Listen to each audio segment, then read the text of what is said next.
Pat McAfee Show. There'll be no rules for our guests, for us, for the things we can talk about. Yes, speaking his mind. I've never had a problem expressing my opinions or my thoughts or anything like that. While being relatable. I haven't had that manufactured fake-ass celebrity that a lot of people have whenever they go on those big networks. I've had a chance to really build my crew, build my following, build my audience. And ridiculous. What am I supposed to do? So I'm supposed to look at something that I can definitely afford and say, nah. Is that what I'm supposed to do? The Pat McAfee Show starts in 3, 2, 1. Good afternoon, beautiful people. It is Feel Good Friday, January 22nd, 2021. And this SiriusXM radio show will begin right now. Shout out to Twine for that beat drop. Let's get to it. This morning, we learned of the passing of a baseball legend. Rest in peace to Hank Aaron. Thank you for all your contributions to sport, to baseball, to the world. You will be dearly missed by all, not just in the baseball community, but all. Rest in peace to Hank Aaron. That's obviously sad news to hear, but it feels like those types of things have been moving and happening in a larger amount of times in the recent history than it should be. Let's move on. I hope nobody ever passes away again. That's what I've decided. I like that. You're here. That's what I hope. I hope we don't have to do that anymore. Even though it does feel like we're probably going to have to. For some time. We might, yeah. We're probably going to have to. I don't enjoy having to say rest in peace, insert name of legend here. Rest in peace, Hank Aaron. We appreciate the hell out of you. There's a big weekend ahead in the NFL championship weekend. Woo. Who is going to be representing the AFC and the NFC in the Super Bowl down in Tampa in front of about 25 or 22,000 fans, it is being reported. The NFL is planning on having 7,500 vaccinated people in the stadium. And then I believe the other, you do the math, 18, 13, 14, depending on the exact, will be frontline workers, I believe, and people that have gone through an entire COVID protocol. So we're learning about the Super Bowl a little bit as the days continue to roll on and we get closer. But what do we know about the games that are happening on Sunday? Two old goats take each other on in the NFC in Lambeau between Tom Brady and Aaron Rodgers, and in the AFC, Patrick Mahomes, who has not been officially released from the concussion protocol, will be leading these Super Bowl champions, potentially. I mean, maybe Chad Henne at this point. Yeah. I mean, until he's officially out of the protocol with an independent neurological consultant saying he can play. Do we know if Chad Henne's going to come out there or not? We do not. But Patrick Mahomes at Arrowhead in front of the Chiefs Kingdom will be welcoming in Josh Allen and the Buffalo Bills and Bills Mafia. Tables will be smashed if Buffalo gets the upset over the Kansas City Chiefs. We'll talk about all that today. We'll take your phone calls, 1-888-MAD-DOG-6. General manager of the Los Angeles Chargers, the man who got me into the NFL, Tom Telesco, will be joining us in about 20 minutes. Okay, they just made a big hiring. They brought over a defensive coordinator from the Los Angeles Rams. What was the whole thought in that process? How'd you feel the season went? Let's talk about Herbert. You were sitting there waiting at number 6 or whatever, so going to see what number 5 overall Miami would do. You said if they took Herbert, you would get Tua. To us earlier in an earlier interview, they took Tua. You took Herbert. You were comfortable with Joe, Tua, or Justin. At this point, 1 year later, after watching Herbert play, we got to be pretty pumped up that Justin Herbert is a Los Angeles Charger. We'll talk to Tom Telesco about that. Also, a nuisance. Ariel Helwani will join us in the second hour. And Michael Lombardi will also join us. Let's go. Yeah. Old Lombo will talk about these coaching hirings and everything like that as a former general manager. And also things we should think about while we bet this weekend. Speaking of betting, yesterday, celebration for the people in Virginia. Still celebrating. Right. Welcome to the FanDuel family. Get a chance to make some money and bankrupt FanDuel this weekend if you're in Virginia as of yesterday. And I can report with very clear eyes and good information that 6 minutes ago, Michigan is now available. This has been a carrot that has been dangling in front of the Mitten State for some time now. And just like MCDC came in and kicked the table and the door down yesterday, FanDuel did just exactly that today. As of 6 minutes ago, finally, FanDuel Sportsbook is available for the great people of Michigan. Now, listen, Michigan, I want to tell you this. And we have great respect for the people of Michigan. Okay, great respect. Love Michigan. Love Michigan. And although your fucking sports teams stink. Okay? Right now they stink. An old MC DC was on Good Morning Football talking about it. How he's going to turn that around. Even though Michigan basketball, I guess, is incredibly hot right now. Yeah. Very hot. Okay, so not all of your sports stink. Michigan basketball is doing well. And I assume there's some other sports that are also having some success in Michigan. But when we're talking about the main players in the NBA, the NFL, the NHL, not great right now. But now that FanDuel has arrived, let me tell you what's going to happen. Everything's going to turn around. You're going to get to make some money. You're going to be able to have horses in other races, not just Detroit teams or not just your team who has been failing you for some time. Now you have a chance to have a real vested interest in games that don't normally matter to you. Sports gambling makes being a fan of sports much better. Congrats to Michigan getting a chance to play alongside of us every single weekend. I'm so pumped up. They deserve it. Evan Foxy's family and friends are all up there in Michigan. Obviously, that's where he's from. They've been told for the last month or so, or last 2 months maybe, that basically, 2 more weeks, we're going to push 2 more weeks, it's going to happen. It has finally gone through. How pumped are the boys back home, you think? They're so excited because you literally nailed it. All the sports teams stink, so we need a horse in the race, and that's what FanDuel is going to bring for them. Hey, speaking of sports teams that stink, I mean, the Lions have. Yeah. For a long time. Yeah. Mm-hmm. Motor City Dan. He's been making the rounds. Oh, yeah. Okay, will he be on this show? Let's hope. All right? Fingers crossed. We can only hope. Mostly so we can, chit-chat with him. We learned he's a big Metallica guy, so the MCDC potentially a little bit of conflicting interest, but it's not our fault that's your name, dude. Okay, it's not our fault. Quick thinking by Frank, by the way, in that entire thing. Pretty magical. But as he continues to talk, I think you're seeing Lions fans start to... Yeah, I'm a fucking fan of the Lions. Because they were actually leaving the team. Oh, yeah. Just maybe a month or two ago. Lions fans have had enough, some of them. Now, granted, they'll always be Lions fans because that's what they are. But they have had enough. Motor City Dan has gotten those Lions fans out from underneath maybe the hiding they were in, the camouflage they were wearing. And you got a lot more people saying, I'm here for the Motor City Dan Campbell era of the Detroit Lions. 6 years, lock it in. You got a lot of Lions fans coming back out. Is that not accurate, Foxy? 100% accurate. I'm proud to be a Detroit Lions fan. Okay, all right. We'll talk to Motor City Dan too about whether or not he would like to welcome you if he ever comes. If he would like to welcome you back with open arms or whatever. But the thing is, when he was talking about his press conference yesterday, because as somebody that tweeted out the mission statement basically for the Detroit Lions, and it went that way. You know what I mean?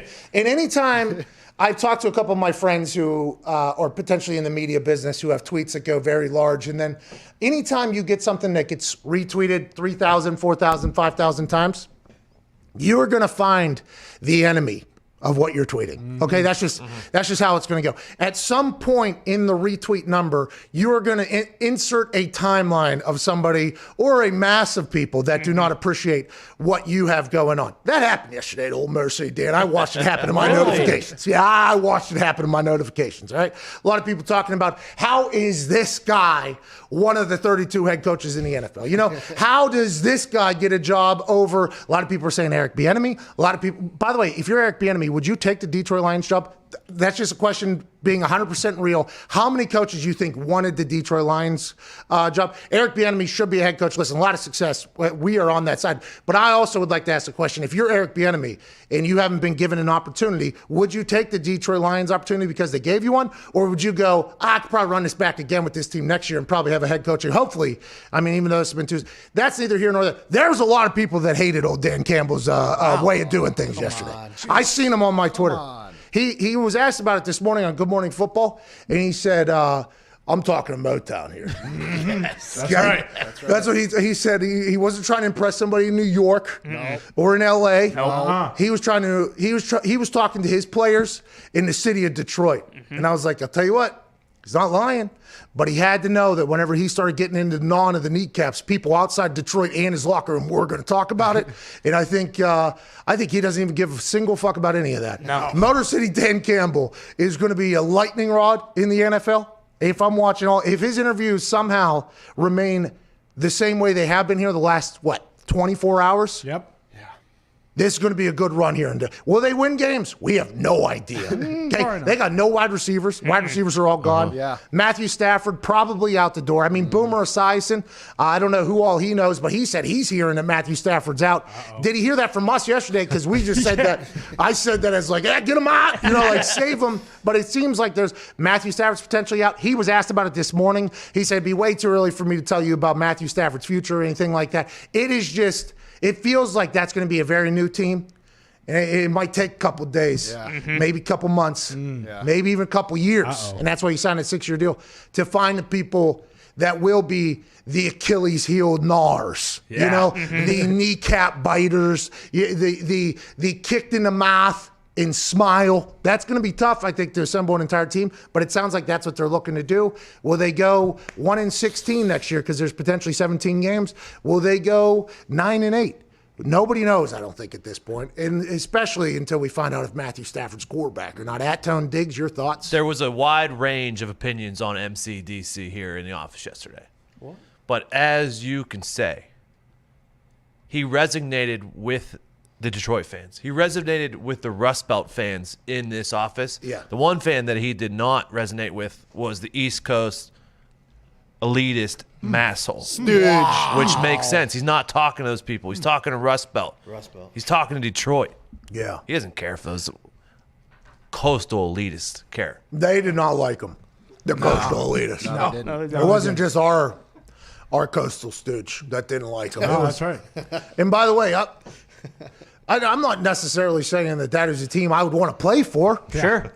Or a team that I would want to be like my team or whatever. But as somebody who's a fan of the NFL, I'm happy that particular character got dropped into our league. Oh, yeah. Okay, this is just strictly as a – now, in the NFC North, that might be problems, but it's time to talk about the team of the NFC North, Ty. Ty, this weekend, you're going into an NFC Championship weekend. You had this 1 year ago. We talked to Aaron on Tuesday about the vibes of the team. He said it was very different vibe last year as it is this year. What are your thoughts going into NFC Championship weekend, knowing – hey,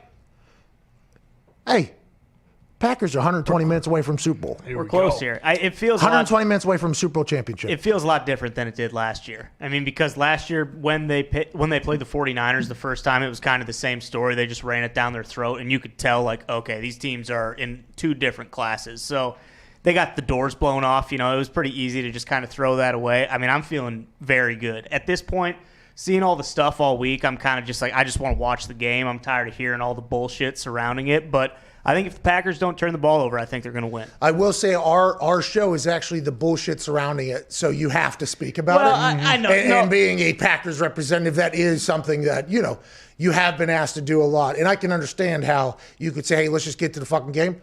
We got 2 hours and about 45 minutes. Well, I'm not saying I'm not going to talk about it. Yeah, we have to. Hey, you should be enjoying this. I am. There's only four teams left. I know. Your team's one of the teams left. You're one of the owners of the damn team. I know. And to be honest, your team's maybe the hottest out of everybody right now, which is what any team is looking to have, is the hot team, the hot hand. That is what's interesting because, I think in years past, I haven't really thought about, like, the chemistry of the team until we really started talking about it and you started shining a light on it. Like, last year, you didn't see any of the shit that you saw yesterday when they're outside, it's snowing, it's cold, and everyone's dancing, everyone's vibing, having a good time. Like, it seems like the team this year feels much different than last year's team. Let's talk a little bit deeper about the headspace of players. Because it's humans out there. It's not Madden. Whenever they're dancing, what does that mean? They're comfortable. Well, why are they comfortable? Oh, because they're confident. Why are they confident? Oh, because they feel good about everything that's happening. So whenever I say, like, oh, they're dancing, they're in a good spot, it's like, well, there's a reason. It's not just because they're dancing. It's like, let's dig a little bit deeper, shall we? Why are they that loose the night before a game in a team meeting? Why are they that loose in practice on a Thursday or a Wednesday when it's their big work day? Oh, this team must be very comfortable with where they're at right now. This team's messaging, whether it's from the coaching or whatever, is probably sounding like, hey, there ain't nobody playing better football than us right now. We got to get to work. There's a reason why teams are loose And I don't think, you can probably show me a couple examples of it, but I would assume there isn't a lot super loose entire teams that have gone out there and just got their complete dicks kicked in. Now, maybe it has happened. I'm not sure. But whenever you see a team that's my first go-to. Because anytime I was on a team where it felt like assholes were very tight, the reason why assholes were so tight and everybody was nervous because we had no idea if we were going to win or not. Whenever you're on a team, though, that's having a good time, it's like, this is a group of dudes who feels like, yeah, we're in a good spot right now. It was that the Bills did that, obviously. Yep. They've done that the last couple of weeks. Now, who knows what was happening in videos that don't get released or if somebody doesn't have camera, but the Packers are vibing out there. I mean, you can tell who's confident. And by the way, Final Four, I guess everybody should be, but that's not always how it works. Normally, you're like, oh, shit, I can't believe we're in this moment. I think the Packers were potentially that team last year. Yeah. I think they didn't expect to be there. I don't know if they expected to go.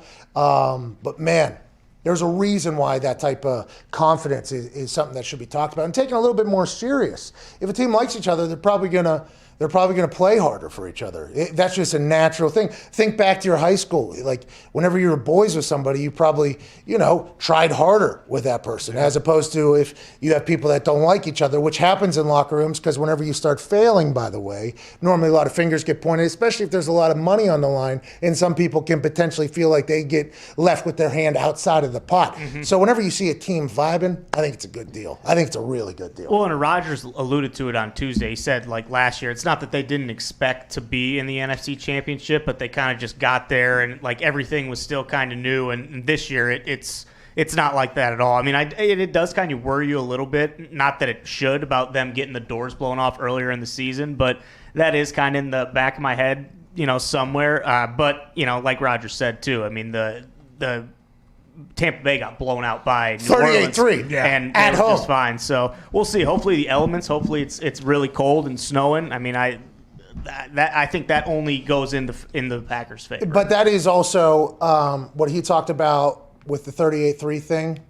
Any player basically has the mindset that nothing that happened in the past matters today. Like literally nothing that I've ever accomplished in the past matters unless you do it today, right? And that's a very real thing, and that's also a way for players to stay motivated, stay focused, but also not kind of rule themselves out of anything. It's like, hey, nothing that happened in week 6 matters today. By the way, nothing that happened last week matters today. Yep. Nothing that you did yesterday. Now, granted, you prepared, you've learned and everything like that, but none of the things that you have executed perfectly yesterday matter unless you do it today. And I think that's why whenever Aaron goes, what were your thoughts on a week 6 matchup? He's like, that does not matter. And by the way, I'm sick of answering this. Why don't we talk about the 38-3 with the Saints-Bucks thing that just happened? Because players really believe that. Like I think a lot of people are like, well, earlier in the year they saw this could happen. It's like, yeah, you probably changed strategy a little bit and everything like that. But everybody knows that that same game is not going to happen today.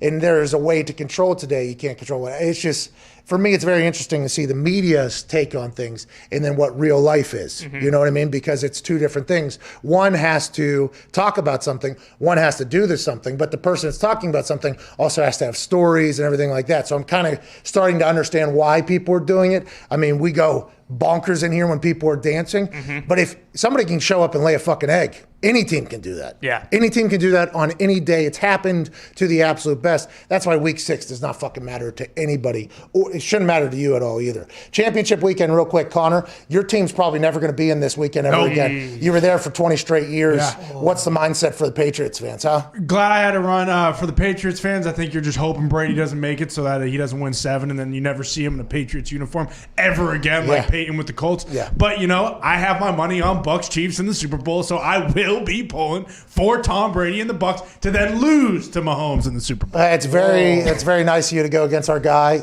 Aaron. to. But you got to do what you got to do. You bet on Tom. It's money. Speaking of what Connor just said, he's got Bucks Chiefs in there with Patrick Mahomes winning another one. Zito's poll today revolves around this particular conversation. What's the poll today at Viva La Zito if you would like to vote? Yep. What's the Super Bowl going to be? Last place right now, we have Chiefs Bucks at 9.2%. Then we got Bills Bucks 9.9. Then we got Packers Bills 37.2 and Packers Chiefs 43.7%. And by the way, a lot of people say, hey, you're just picking the favorites. No. I think you're at this point, every team is a favorite at some point. I mean, 4 teams left. There's a reason why every team could win or could lose. My super boost that's on FanDuel is Packers-Chiefs parlay for them both. And that's very, hey, I know it's not fun. Home team, they're both favored, everything like that. I mean, I got friends that are on the Buccaneers. I got friends that are on the Bills. Yeah. It's not fun. It's like, this is just, whoa. Whoa, dude. What was on there? Uh-oh. Whoa, are we getting? Uh-oh. Oh, I thought we had computer breaking news. I thought we had some. But I like Packers-Chiefs. I just like the Packers and the Chiefs. Those are 2 teams I think are going to win. I think they should win. But here's some breaking news here from Tom Pelissero. Bucs wide receiver Antonio Brown is out for Sunday per Bruce Arians. Due to that knee injury he suffered last week that wasn't really talked about on the broadcast, didn't really know about. Then he was moved to day-to-day. What just happened? Somebody just yelled back there? What was that? I know what it was. What was it? Had to have been Nick. Said, oh, that's a shame. It's a damn shame. Whoa, dude. All right, so Nick's Steelers fan, obviously there, and so is Diggs, who's laughing maniacally. Like, this is... the guys, can you guys not move on? I'm laughing at Nick. I'm laughing at Nick. You've moved on. He's moved on. Okay, he's down in Florida. He's with a new QB. He's got a new best friend.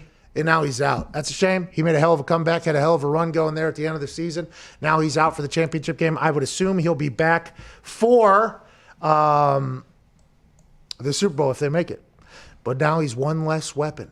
Will Gronkowski, Evans, Godwin, Leonard Fournette, Ronald Jones, Cameron Brate, Scotty fucking Miller. Scotty. Is that enough weapons to go into Tampa or into Green Bay and get a dub? We shall find out. We have to get to a break. He's doing it. Oh, it's muted again.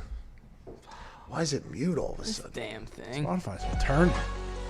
It's the hackers. Speaking of hackers, something hilarious happened at UFC. Yeah. We're going to talk about that. We have to talk about that today, but we have to get to a break now because Tom Telesco, general manager of the Los Angeles Chargers, will be joining us on the other side. Yeah.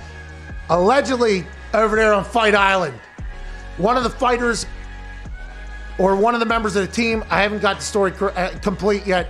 I just saw Dana White report on BT Sport, which I believe is the English sport. Oh, really? Okay. Allegedly, one of the fighters in her team cut off their tracking device, left the premise.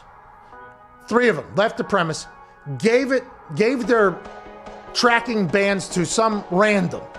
Said random comes into Fight Island's hotel with a bag, goes into a room, goes outside of the room shimmies across 4 balconies, goes into another room, leaves the bag, then as he's leaving, gets chased, whatever, gets caught, tells the story. That fighter's been fired. Yeah. What's in the bag? That happened this morning in Fight Island.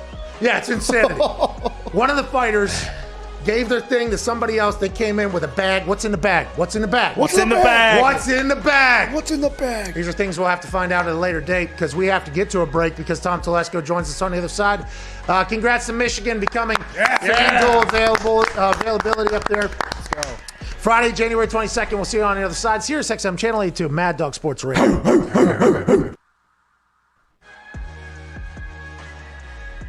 Well, hello, sensual piano keys.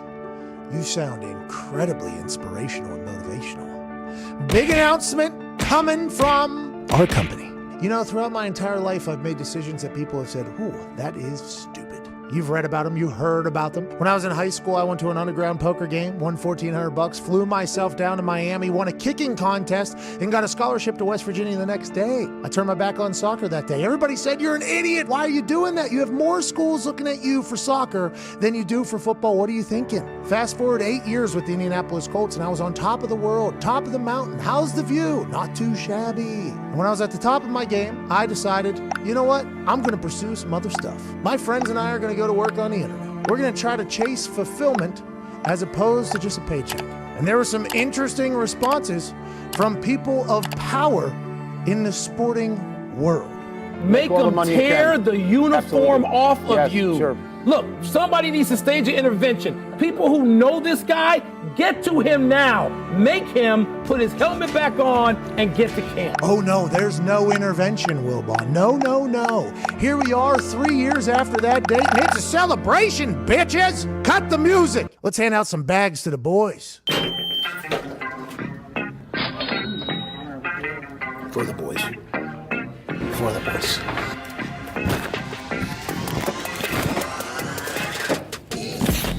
Oh, by the way, that's for you, brother. Oh my God. Are you home? All right, come out the front door. What's up, dude?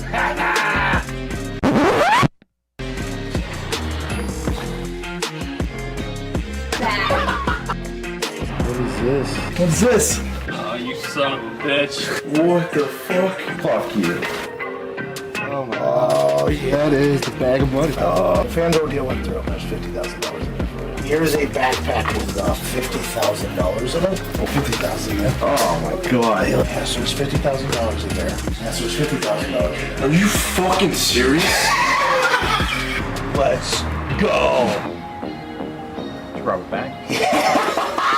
Oh, man. Let's go, dude. Let's go. I appreciate you, buddy. Yo, this is. Appreciate you, man. Appreciate you, dude. We did it? Couldn't have done it without you. Oh, thank you.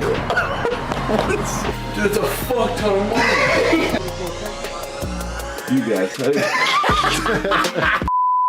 When I asked Dan Patrick for some advice, he told me always take care of the boys. Well, and you should know those people that are there with you, that their value cannot be overstated and should not be overstated. So, Mike Wilbon, they didn't hold my jersey on me. They didn't hold my helmet on me. We didn't have an intervention. What we have is a celebration. Because when you bet on yourself, sometimes you hit for big. And for us, the only place we'll bet for the next couple years in an exclusive deal, FanDuel backed the Brinks truck up to our office, and we have never been more thankful, more excited, and more together as we promote the greatest sports book on planet Earth.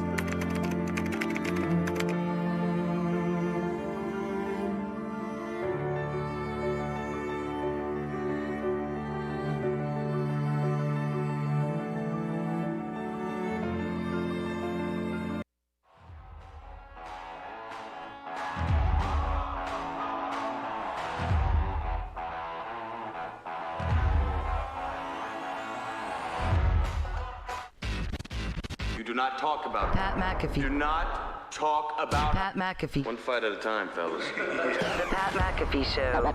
That's right. Welcome back to that show. It is Feel Good Friday, January 22nd, 2021, years after zero. Joining us now is a man that was with the Indianapolis Colts for a long time. I believe he was even potentially at the Bills with Bill Polian at one point, because he is a Western New York, upstate New York guy, I believe. He is now the general manager of the Los Angeles Chargers. Last year, obviously, big-time draft with Justin Herbert leading that whole thing off. He panned out to be pretty good. Ladies and gentlemen, general manager of the Chargers, Tom Telesco. What's going on, Tom? Thanks for having me on. Hey, thank you for joining us. Every time I talk to you, I feel like I get educated in football, and I feel better and better about the thought that a guy with as big a brain as you said, maybe this kicker from West Virginia could be our punter. I very much appreciate that, Tom. Hey, I'm just glad I hit on one. I've missed on a lot of others. So. Well, I appreciate that. Let's talk about somebody you hit on. This season, obviously the circumstances surrounding Justin Herbert's first start, not ideal. But once he gets in there and he has the season he has, throwing to spots, the ability to, it felt like even though he's more of a quiet, reserved guy, he was running guys over. He was celebrating, feel like he had good command of the team. You have to feel very good about Justin Herbert being the guy you selected last year in the first round and being the face of your franchise here for what, the next 15 years potentially. It was really great seeing him develop the way that he did. And it was interesting because that first game that he went in and played against Kansas City, that was the first time his teammates and his coaches had ever seen him play live before because, at training camp, we had no preseason games. We had no inter-squad scrimmages. And even in those, you don't hit, it's not full speed, full contact. So they saw him in training camp. They saw him throw the ball, but again, there's a pass rush, but he knows he's not going to get hit. So they hadn't seen him play live until that Kansas City game, and he took it and just took off. And there was one play in that game where he scrambled to his right, and he took a big hit from one of their linebackers, and their linebacker hit the ground and was probably concussed. Sleep. Down for a while, and Justin got up, stepped over, walked back to the huddle, and our sideline was like, wow.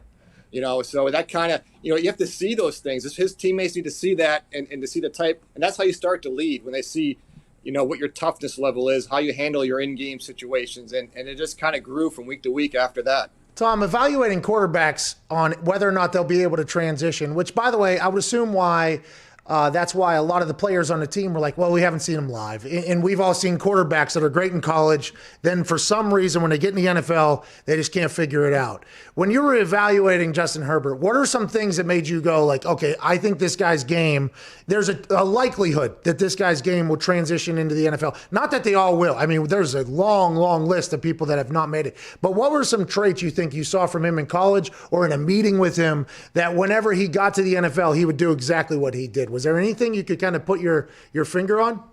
Well, I'll tell you what, our scouts did a great job. Kevin Kelly and the whole staff, we had scouted him very hard for 2 years, really, because we thought maybe he would declare the year before. So we were preparing like he may declare for the draft. So we've done 2 years of really heavy research on him. And it's like trying to put a puzzle together. I mean, the projection from any position in college to the professional level is difficult to make. With quarterbacks, it's even harder. But with Justin, you just start with the intangible part of it, as far as his makeup, his intelligence level, his football intelligence, his work ethic, his drive. It was all exactly what you would want in a franchise quarterback. So that was the first thing. And then you look at the physical skills that he had, his size, his athletic ability, his arm strength, his release. That all goes together. And then in college, I mean, they won a lot of games there. He didn't turn the ball over, and they showed that same thing here. Knock on wood, he protects the football, but can still make some big plays. But he led his team, and he did it in different ways at Oregon. He did it with his feet, did it by running. And he tried to put the whole package together and try and figure out, does he have enough traits that we think he'll project to this level? We thought he did, and he's turned out very well so far. When he cut his hair, did you think he was going to suck or what? When I got home, my kids weren't happy about it. What his hair was to start with. So, that was an interesting moment. Didn't change anything, though. Still played the same. Yeah, I'd say you guys got some wins after that. The year you guys were in so many games, I mean, it had to be heartbreaking as a fan, but I would assume as a general manager as well. There were so many games we thought you all were going to win. Like watching every game, Herbert was getting hot, making decisions. It was a guy, they're in it. They're up 4 at this point with a certain amount they got this left. And then you guys started winning games, by the way. 4 out of the last 5, I think it really started going there. What do you think it was that kind of took it to the next step? How did you guys learn? How do you think the locker room learned how to win? What do you think it was? And you expect to see more of that, but how does that carry into next year, you think? Yeah, I mean, it's a credit to the coaching staff that was here last year. The guys continued to play hard, even though we had a bad loss to New England late in the year, very bad loss. And at that point, we were out of it. We weren't in the playoff race. We still had 4 games to go. The guys came into work every day with the same attitude, and you saw improvement. And then when you get a win, you start seeing some results. And like you said, we had a lot of games this year where our offense, a 2-minute situation, you could drive down and get points. And that's for a rookie quarterback, that's hard to do. 2-minute situations, red zone, those are 2 things for rookie quarterbacks that are very difficult at this level. You have to kind of grow into it. But guys continue to play hard. So I think we have a nice base foundation here, built by Anthony Lynn. Now we can continue to kind of grow in that, keep building that up with this new staff. It's exciting. It's going to be a lot of change on both sides of the ball and in the kicking game.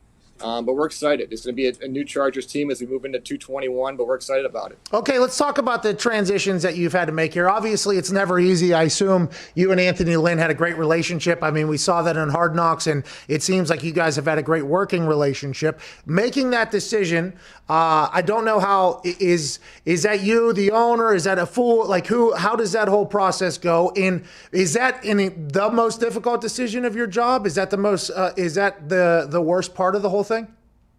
Yeah, I'd say so. It's up there. I mean, say. and then when you hire the head coach, it's the most important decision your organization will make is who's going to lead your football team. So, yeah, a lot of thought goes into it, from ownership, to me, and trying to decide what's the best direction for the football team. And hiring the head coach it's a difficult thing to go through because it's just so important. I mean, it drives everything. Their vision, the culture they want to build, and then just the X's and O's on both sides of the ball, what they want to do, how it's going to fit.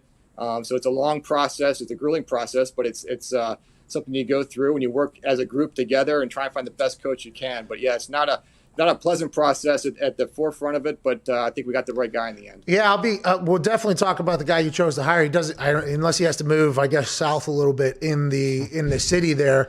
That's a good move there to kind of save that whole thing. But the Matt Rule just came out and he said that they were so extensive in the general manager hiring because he was a new head coach and got a chance to really pick the brain of a lot of people and everything like that. Whenever you're doing the interview process, because it's getting talked about now more than ever with everything, and it's Zoom calls, I'd assume, what is going on in those conversations? What is being asked of the coaches? What are some, is there any of those combine-like questions that general managers sometimes ask players? Is there any of that, or is it more like strategy, scheme, vision, and how can somebody do well in those versus not do well in those? Yeah, I'll tell you what, we're one of those teams. We don't do those crazy combine questions to prospects. Those just drive me crazy. We kind of keep it professional, keep it normal. But you're right. So during the Zoom world now, we talk to a lot more coaches than we usually would, just because because just efficiency wise. And it is great to be able to talk football with that many, really great football minds, people you usually wouldn't have a chance to talk to and see what their vision is, see what they think of our football team. But most of the interview, there's three parts of the process when, at least how we handle it when we're hiring a head coach. One is their resume on the field, and that's pretty easy. I can put the tape on, I can watch the Rams defense, I can see how the players performed for Brandon Staley and his staff there. So that's part of the process. The second part is the interview, which is very big, and a lot of the interview is just based on what's your vision for the culture, how do you want to build it, specifically how would you implement it, and then a lot of it is offense, defense, and special teams, and the X's and O's part of it.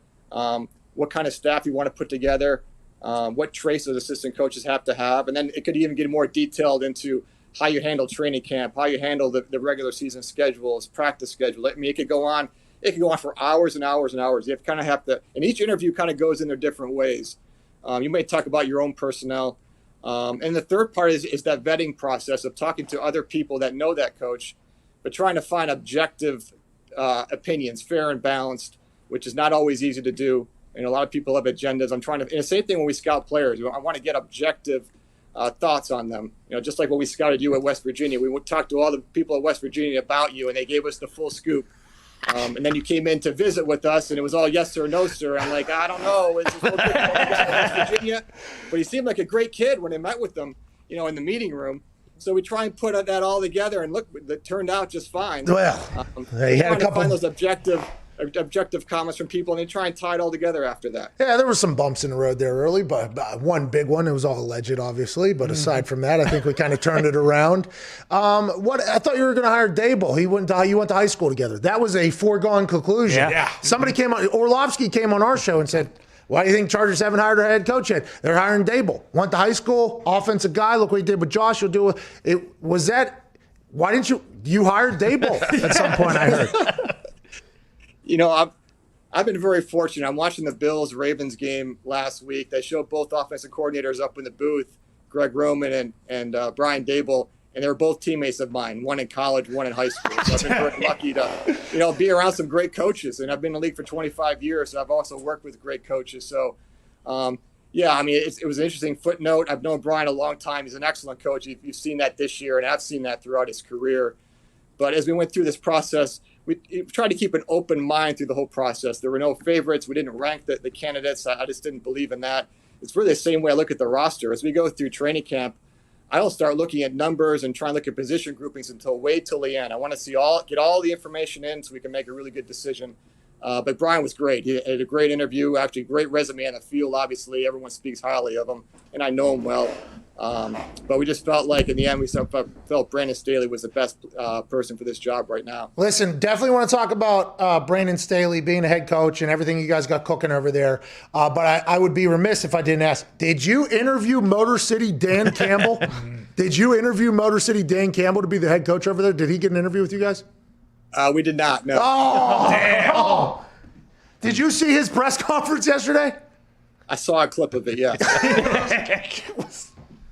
Man, is that what Coach Brandon Staley's going to be like? Are we non-kneecaps? What's he kind of like for those of us outside of LA that maybe there's different personalities of coaching. There's no one way to do it. Bingo. Dan Campbell is from what we did a lot of research on Dan a couple different times, and I had a chance to watch him up close. We practiced with the Saints twice in training camp for more than a couple days. He is a great leader, as you could see from. I saw the one clip, but he can lead a football team. That I know. Brandon Staley, just different personality, obviously. I kind of forgot your question there at the end. What were you asking again? What's he going to be for Dan Campbell? His name, if you watch it, by the way, you're not going to find time. You got a lot to do, obviously, and all that. But if you find some time, I would recommend you slot out 2-3 hours and you watch that press conference from yesterday. It was a long one. But Brandon Staley, for those of us that don't know him, what is it about him you think that's like, okay, this guy, because he's getting maybe the next generation of the league with Justin Herbert. Right now, obviously, you believe that already. I'm just saying from the rest of the world, Justin Herbert potentially the next face of the NFL here in this entire thing. The Chargers job was one that everybody was like, if you had to pick a job, it feels like the Chargers is the one. You got a quarterback, you got a team, the roster is loaded at this point. Special teams can be good to go. It's like, why was Brandon Staley the guy? And what do you think is going to be like what he's known for as a coach, or what's his style, you think? Yeah, well, we have some work to do on special teams, but no, we're excited about Brandon. I mean, we were looking for a football coach. It didn't matter offensive side of the ball, defensive side of the ball, or special teams. We're looking for a football coach that can coach the whole team. Obviously, he's come up more on the defensive side as a coach. He has a little bit of offensive background as a high school and college player and a college quarterback. And I think that does help to at least have, for 4 years in college, had that vision of being in the huddle as a quarterback and looking at the defense from a different direction. But he has, and if you had a chance to see some of his press conference yesterday, he has a very high maturity level. And I think for coaches at his age, and believe me, right now in the NFL, there's a lot of coaches that are under 40 years old. You have to have the really high level maturity for this job, which he does. You have to be a great teacher and communicator. Again, if you saw the press conference, you can see he can communicate. And once we get on the grass and start working, you'll see what type of teacher he is. And then the last thing, he really connects well with players. He connects well with assistant coaches, which you have to have because sometimes you may be the youngest guy in the room with your assistant coaches, with the front office. With the support staff. He has really good connection skills with people. And I think he's going to need all those. And he's just been impressive through the whole process. And I just like his vision of where he can bring this team. And we're going to work together on this. We're going to get it done. The narrative was, by the way, congrats on the hire. You just said it's one of the biggest decisions you were ever going to have to make. So congrats on that. The narrative outside was that you wanted to keep the offensive staff together because you thought it had great success. And maybe that's why you hired a defensive coordinator. That's not, you just said that you were going to go in there with a completely open mind. That was not something you had in there, huh? Yeah, no, I mean, we leave it up to the head coach for his staff, offense, defense, special teams. I've been in the league a long time. I have a big network of coaches. I'll give recommendations and thoughts, but in the end, Brandon will decide who's on his staff. Yes, our offense did pretty well this past year, but we're kind of like I said, we're going to take a pretty open mind to this, look at everything, and see what the best fit is with this staff for 221 and beyond. We're talking to Tom Telesco, general manager for the Los Angeles Chargers. I can't thank you enough for your time. You were awesome, by the way. Ty? Tom, with the combine being canceled this year, how much more work does that put on your plate? Well, the one thing is we were anticipating it was probably going to go this route. So our scouts have been working really from home because they haven't had a chance to travel to campuses throughout the fall like they usually do. They have had a chance to go to some games, but we thought this was going to happen. But the end result is we'll get all the information we usually get. We just have to do it a different way. So the pro days on campus will be very, very big in this whole process because that's where we'll get all the workout numbers we usually would get. Some. Whoa.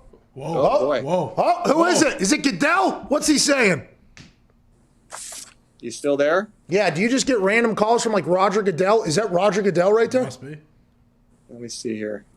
Oh, we're back. Hey, was that anybody important? Was anybody cool? I don't know. I know it's Friday, but I am working today, so I guess I have some other calls coming in. Hey, we'll wrap this thing up. No. I'll take as much time as you want. Oh, I appreciate that. It. But to his point about that, does that mean how many pro days would a general manager normally attend? And how many will you probably attend this year? Because that's going to be the only time you can really see anybody. Yeah, it kind of varies. I mean, some GMs are out, all week. We have a great scouting staff. I trust them. Our scouts are out. I'm usually in the office, usually watching tape. We get a tape every pro day as well, but our scouts do a great job. I trust them to see these players up close and personal. I may get out to a couple, but typically I leave our scouts out there to do the work. But like I said, the pro day is going to be big this year. No combine to see a player work out. We haven't seen a player practice all year, which is different for how we scout. So it's going to be different this year, but we'll make it work. And then hopefully next year we'll be back to normal, but we'll still get all of our work done. Yeah, Tom, because of the massive quarterback contracts that are happening, are you going to start saving pennies now for the inevitable $500 million contract you're going to give Herbert? Yeah, or will that be a year down the road? I know how that works too. You know, somebody 3 years ahead, you're like, well, I got to save in this year because we got this. Bank. Hey, we got a guy who used to have long hair. You're starting to do that right now, huh? If you guys have stopped talking about it, I mean, he's a rookie quarterback. He had a decent year, but let's see how things progress. But to your point, though, especially now this year, that the cap's going to go down this year. Okay, it's never in my career the cap has never gone down. 1 year a state flap is going to go down this year, and then it will start to increase up. But as the general manager and then Ed McGuire, who does all of our cap and contracts, we have to project forward. We have to budget for these things. When you hit on players that play well, those are good problems to have. But we'll budget for the future. We have to. And again, you guys stop talking about it. It'd be a heck of a lot easier. So eventually, Herbert might be a $750 million quarterback with how everything's kind of going in this particular fashion. But you did hit on something there that is a big deal: the salary cap. What is it this year? 175 million was this year, and then it's being projected maybe next year 180 million. You said it's going down. No, we were just south of 200 million this past year, and then all we know is it won't be any less than 175. It could be, who knows, 185, 175. How do guarantees work then? How are you guys just pushing? Like, is money being kind of dispersed over the next couple of years? How do guarantees work with contracts that were already signed that could have not have guessed about? Count. Oh, no, those count. Those stay. Yeah. So again, when we do contracts, you're usually not budgeting ever for the cap to go down because it never has gone down. As you know, most contracts, each year the money is going to go up because the cap goes up each year by a percentage. We're lucky this year. We're in a healthy spot cap-wise. But those guarantees, whatever contracts have been signed already, those stay. Those do not change. Wow. All right. We think we went into an assumption that normally in the offseason, you can tell who is a big name that potentially is going to get cut just strictly by looking at their contract versus what their guarantees are. With the salary cap going down, I would assume we're going to see a lot of movement on rosters. It's going to be a fascinating offseason. Yes, it really is. And now do you have to plan for that to think like, okay, there might be some really interesting names that become available for us? Is that something that as a general manager you have to prepare for? Yes, because this is, like I said, this is something we've really just came on within the past year, and something nobody had planned for this a couple of years ago. So as we go through our planning with our own team, and then we look at the other 31 teams, we have to try and make some preparations. That's the market could be a lot bigger than we anticipated. We don't know yet. We just don't know. This is the first time we've gone through this, but between free agency and the draft, the way the draft will be this year, the way it's just going to be different with no combine, it's going to be a fascinating offseason as far as how teams build the organizations. Who you drafted? Hey, figure it out. Tom, figure it out. Tom, I mean, what are you doing over there? Jeez, just hired a coach. Let's get right to the draft. I mean, what are we doing? Oh, man. It's you finish the season. The day after the season's over, you're on to the head coaching search, and that's a grind, and it turned out great. And then now you start transitioning into planning for next year, draft and free agency. Thank God our scouts do this every day for 365 days a year. right now they have a better feel for who's out there, what our draft board looks like than I do. I'll start meeting with them in a couple weeks and get this narrowed down and see where it goes. We picked number 13 in the first round and see where it goes. Hey, don't be scared to make some moves so we have something to talk about. Ladies and gentlemen, general manager, because you should care strictly about the people that have to talk about your moves, Tom. There's just something to think about. General manager for the Los Angeles Chargers and the man who's responsible for me making it into the NFL, Tom Telesco. Thanks for having me on. Hey, you're awesome, man. Thank you. He's a cool dude. Yeah. Really doesn't even have to make the moves. He just has to put feelers out there that he's thinking about making moves so we can talk about it. Exactly. Just maybe accidentally leak something that you're not going to do. It's interesting, though, like he said, yeah, we have to start planning now for potential free agents that are going to come that are massive names who are going to be contract casualties or whatever, cap casualties. It'll be interesting to see how that whole thing plays out. Justin Herbert is a dude, though, and they are going to have to pay him $600, $700 million. I assume they Will you stop talking about it? I assume they do the same thing as fans do. They look at the roster, they look at who's free agents and how much they're probably going to get and be like, oh, there's no chance they could keep that guy. Yeah, but then they also do it to like, hey, this guy's like their backup linebacker who's potentially making 1.2, 1.3 million. Rookie Min is 600 or 700. Okay, that's good. That guy's probably going to be a guy that can add depth to our special teams. Let's go and do it. It's all those things. But those are the guys that are scouting 365 days, like you just said. Yes. Yeah, in about a week or so, I'm going to have to sit down with all these guys, and they're just going to go ahead and unload. And by the way, if you watch any of those draft days, the scouts that scout players, they are like, they put together like a sales deck basically for those players to the GM to make it's like, all right, final thoughts here. What do we think? He's a hard worker. And somebody would be like, no, remember, equipment manager said that one day he got drunk and said, fuck you to someone. Oh, yeah, do we want to? Yeah, like it's wild how, billions of dollars are made and spent in this business. That's kind of how it works. For those scouts who are going 365 and having a handful of players or whatever, and then their guy doesn't end up getting picked, do they just go scorched earth in the facility? Yeah, I assume there's a lot of those guys and girls. By the way, I feel like there's a few now. It's probably growing into more and more ladies. There's more coaches happening now. There's more scouting, I'd assume. But the thought of you spending your entire year traveling around the country, this year they're not. They're just watching tape or whatever.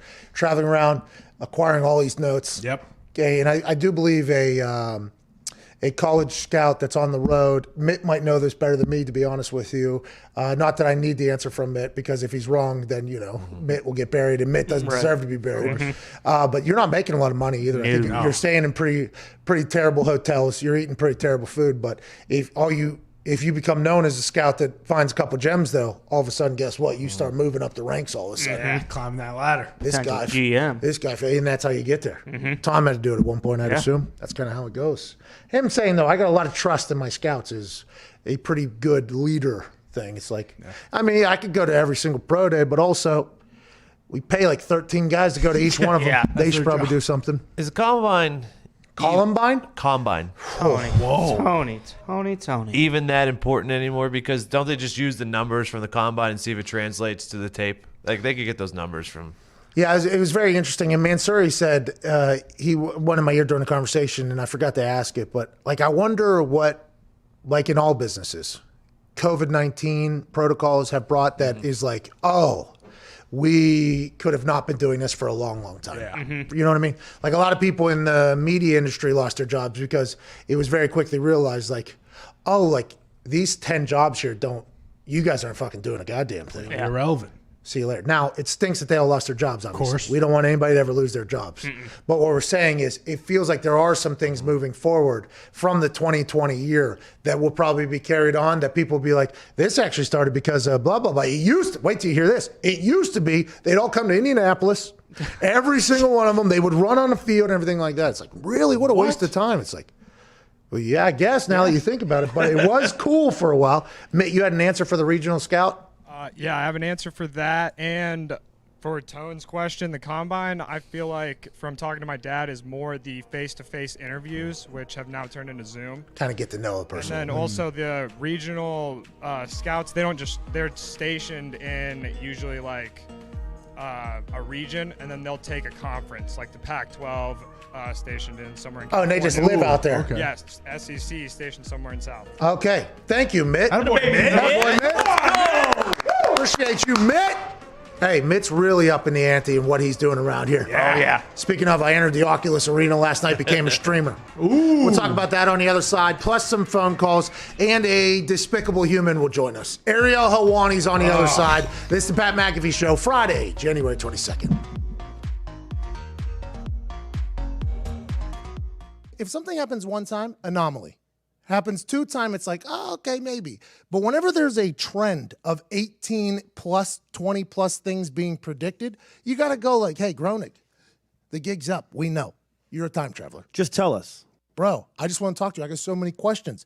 Siegfried and Roy tiger attack. Do you remember that? Of course. Do you remember back in the day how tight Siegfried and Roy were with their tigers? It was like every main story was like, oh, these tigers are the best behaved animals on earth, blah, blah, blah. Simpsons in 1993 said the tiger is going to turn. This little friendly tiger is going to become an enemy of Siegfried and Roy quickly, and it's going to happen. 2003, it actually happened. Autocorrect errors, 1994. Before you could even play Snake on the gray little box phone, they predicted that autocorrect will happen on your phone. Are you kidding me? Didn't happen until 2007. FaceTime, 1995. Not even a thought. I don't even know if anybody knew what the fuck the internet was. Oh, that's that little mark with the A and then the ring around it? At? See, that's what I said. Mm-hmm. No, What is internet anyway?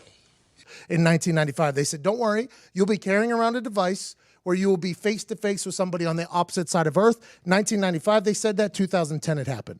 Faulty voter machines. 2008, they predicted it. 2012, it became the forefront of conversation in a big, big way. I assume these voter machines have been up in question for a long, long time, but they just knew that it was going to come to fruition in 2012.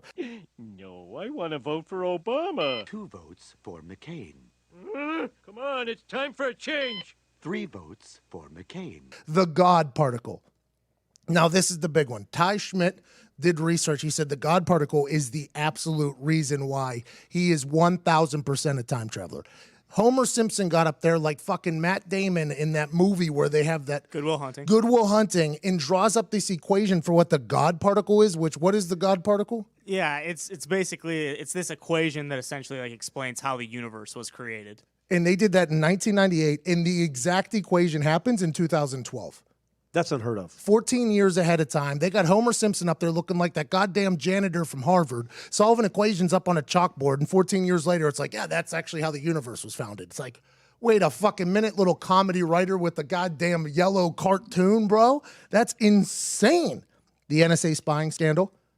Everybody knew that the Patriot Act was like in existence, but nobody had a clue that NSA literally knows everything about you. Every dick you've sent has been seen by some government agency, but it wasn't always like that. We didn't know that everything was getting spied on, Sean. Nobody knew that. I didn't know. They predicted that in 2007, 2013 it happened. No, Lisa, it's not like the government is listening to everybody's conversation. Smartwatches, 1995, they said it would happen. 2014, they came to fruition. America's Ebola outbreak, 1997, they said it. 2014, do you remember when Ebola hit? It was like, it was literally... Hospitals like shutting down. Oh, they had people wearing like hazmat suits, carrying people around because they were scared Ebola was possible. In the modern world, this was happening. Years and years and years and years ago, Matt Groening said this is going to happen. The FIFA corruption scandal, 2014, they called it. 2015, it came all crashing down. Everybody knew they were getting their pockets greased, making decisions, sending a World Cup to a goddamn desert. Matt Groening said it's going to happen. It happened. Greece's debt default, 2012, they called it. 2015, it happened. So many countries out there, by the way. They picked Greece? The exact country to happen. Trump's presidency, 2000, they called it. 2016, it came to fruition. The Simpsons called this President Trump out there, and everybody probably looked at, oh, those Simpsons guys are so funny. Bang, 16 years later, it is about to happen. It goes down. Lady Gaga Super Bowl halftime show, 2012, they called it. 2017. I mean, I think we all knew that she was born this way. She would probably get the halftime show at some point, but to the details that they had. These are not coincidences. Coincidenci. I don't know how you pronounce it. How the fuck do they know this stuff? He's it's got to be time travel. Matt Groening is a time travel. I have so many fucking questions. Disney's takeover of Fox, 1998. They said it. 2017, it happens. the Shard in London, which is a building behind Big Ben, I guess. Is that right? Apparently, that's what Google search said. 1995, 2009, it comes to fruition. Robot Librarians, 95, they called it. 2016, it happens. The censorship of Michelangelo's David, 1990, 2016, it happened. Three-Eyed Fish from the fucking nuclear waste place. In Japan. Three-Eyed Fish comes to fruition in 2001. Matt Groening did it in 1990. 9/11. 9/11. They called that happening. If you do recall planes going into buildings, they said it in 1997, 2001 it happens. The Syrian uprising, everything that's going on in the Middle East has all been talked about on The Simpsons. And then he created another show called Futurama. That is huge. He created another show like, yeah, listen, here's me rubbing it in the face. That's where I could go if I have to. I have so many questions for Matt Groening, and guess what, Matt Groening? The gig's up. We know. I'm all in on you, Matt. And I'm a fan, by the way, aren't we? We're big fans. I'm a huge fan. If you want to travel to future me or current me or past me and say what's up, I think we would all be appreciated.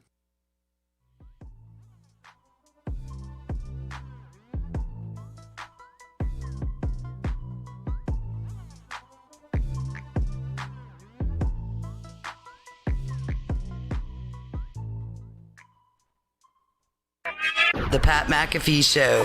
There'll be no rules for our guests, for us, for the things we can talk about. Speaking his mind. I've never had a problem expressing my opinions or my thoughts or anything like that. While being relatable. I haven't had that manufactured fake-ass celebrity that a lot of people have whenever they go on those big networks. I've had a chance to really build my crew, build my following, build my audience. And ridiculous. What am I supposed to do? So I'm supposed to look at something that I can definitely afford and say, nah. Is that what I'm supposed to do? The Pat McAfee Show starts in 3, 2, 1. Welcome back to the show. Hour 2 on this gorgeous Friday, January 22nd, 2021. We'll begin immediately following this beat drop from Twine. There it was. Here we go. Joining us now is a pest, a nuisance, a man who just became a Buffalo Bills fan a few weeks ago, the MMA expert on ESPN, the award-winning Ariel Helwani. Yeah. Yeah, there we go. Nice. Great to have you. Stole AJ's book.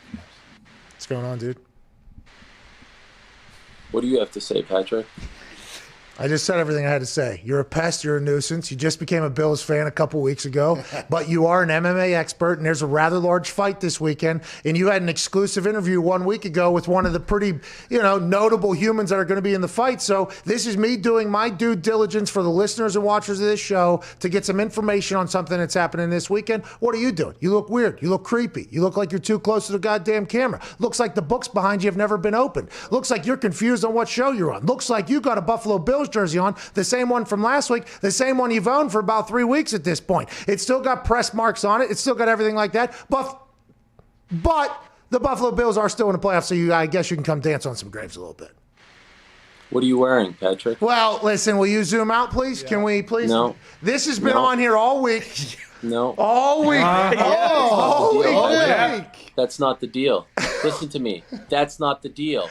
You know very well that's not the deal. You know that the deal was you had to wear it for 2 straight days. Now, I always knew Can you go grab that other one? A horrible football player. Can you go grab that I other one? always knew that you were a 3rd-tier punter and a 4th-tier podcaster. I always knew that you were a jabron wrestler, but I didn't think that you were not a man of your word. Can you But guess zoom what, out, please? Patrick?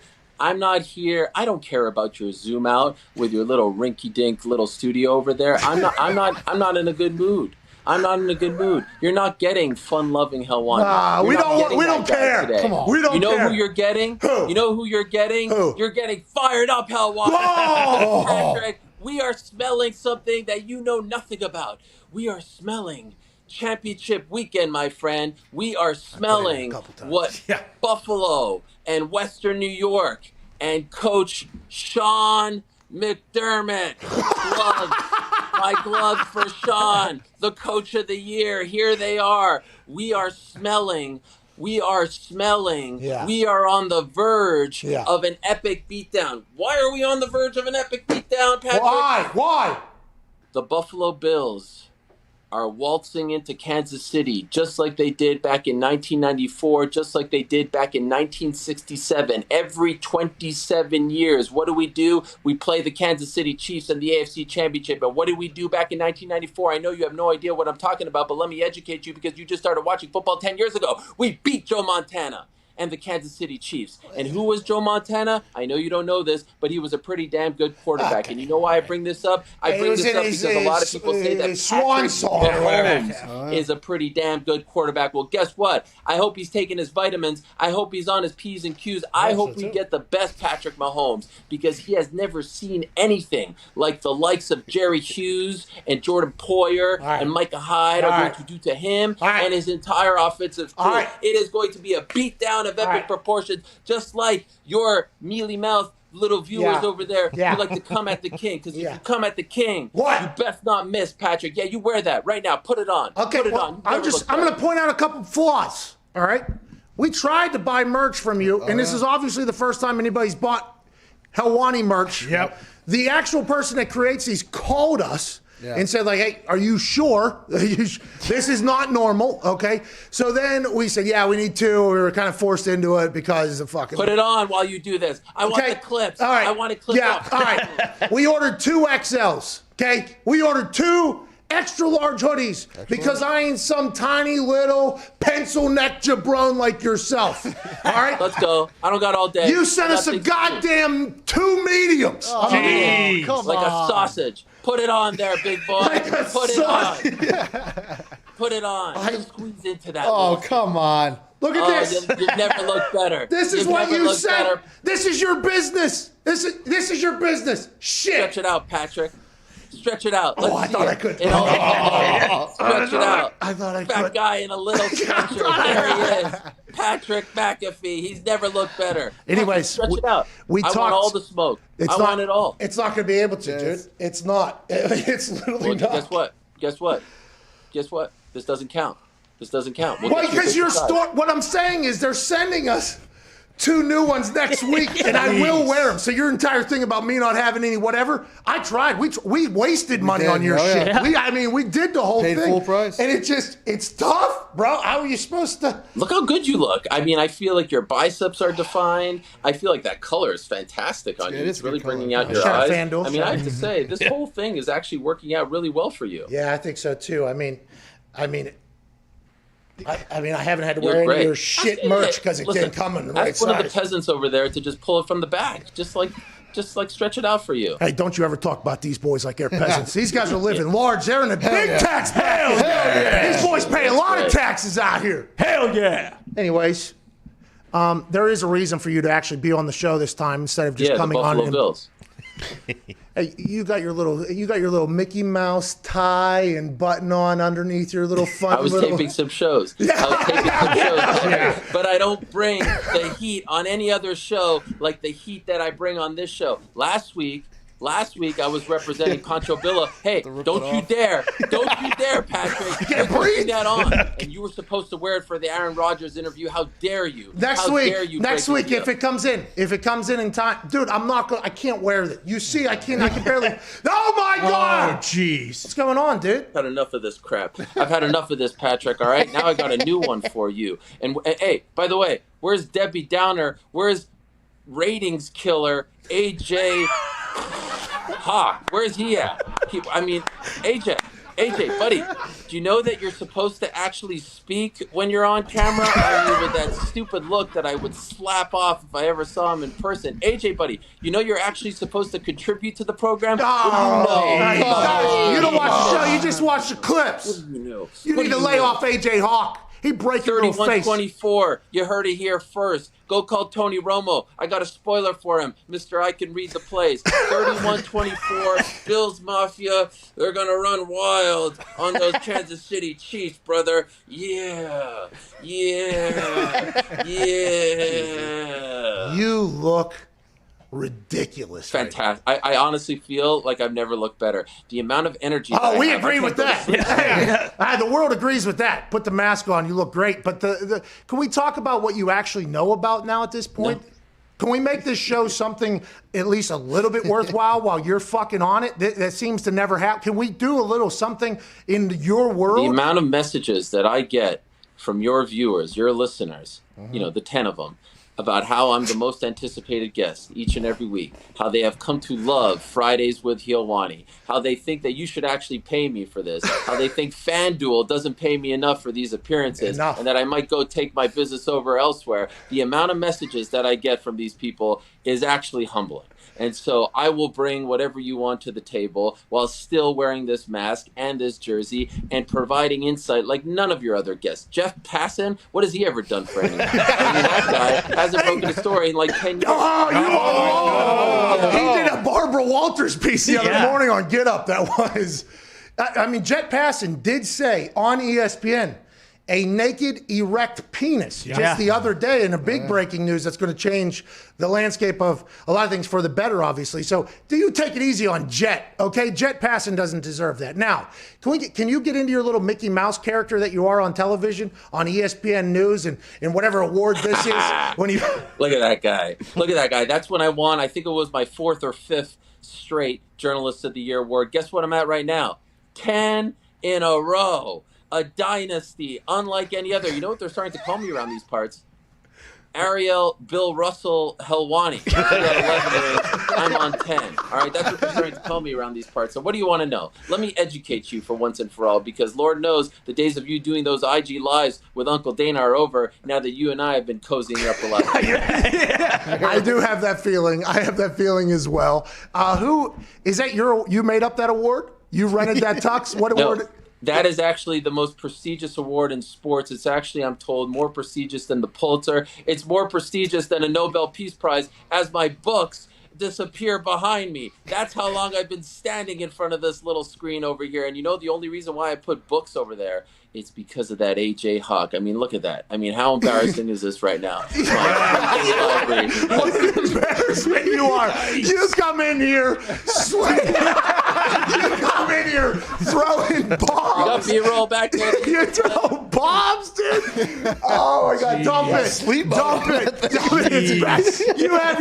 You have your television on a sleep schedule. That's wild being on television that you would do that. What an amateur hour Bush League move from the Billy Blanks Tybo award-looking winning motherfucker. I mean, that is a sad state of affairs. You come in with your button down on, you got your Bills jersey over top. I'm going to have fun here.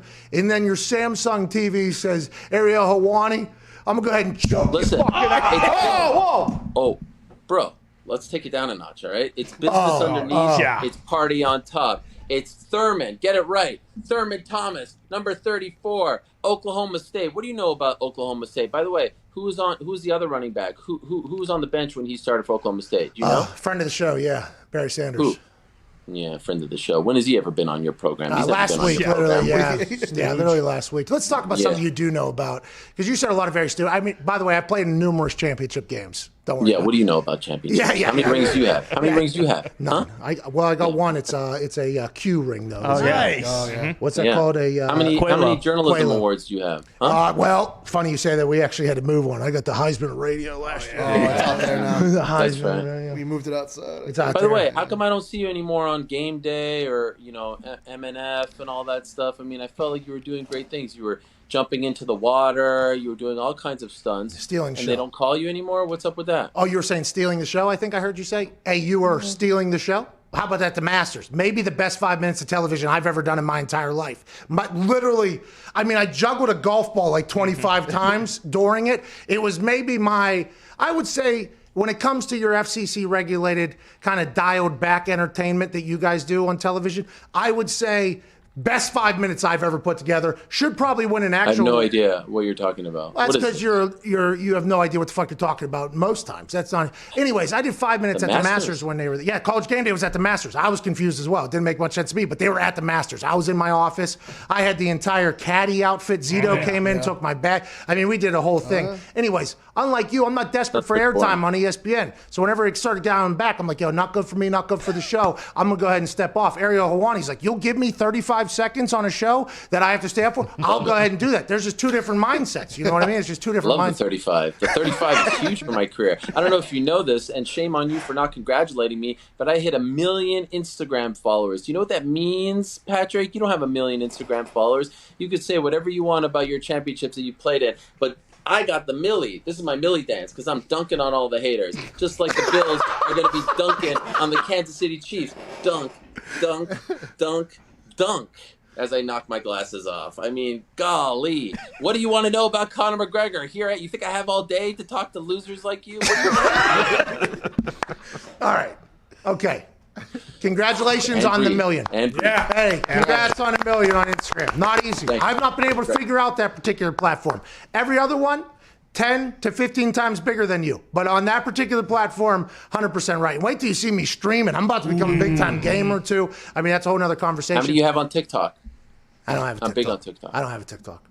I'm big on TikTok. Just letting you know. So you got some work to do over there. That makes sense, by the way. That makes a lot of sense now that I think about it. I mean, do you see these moves? Oh, no.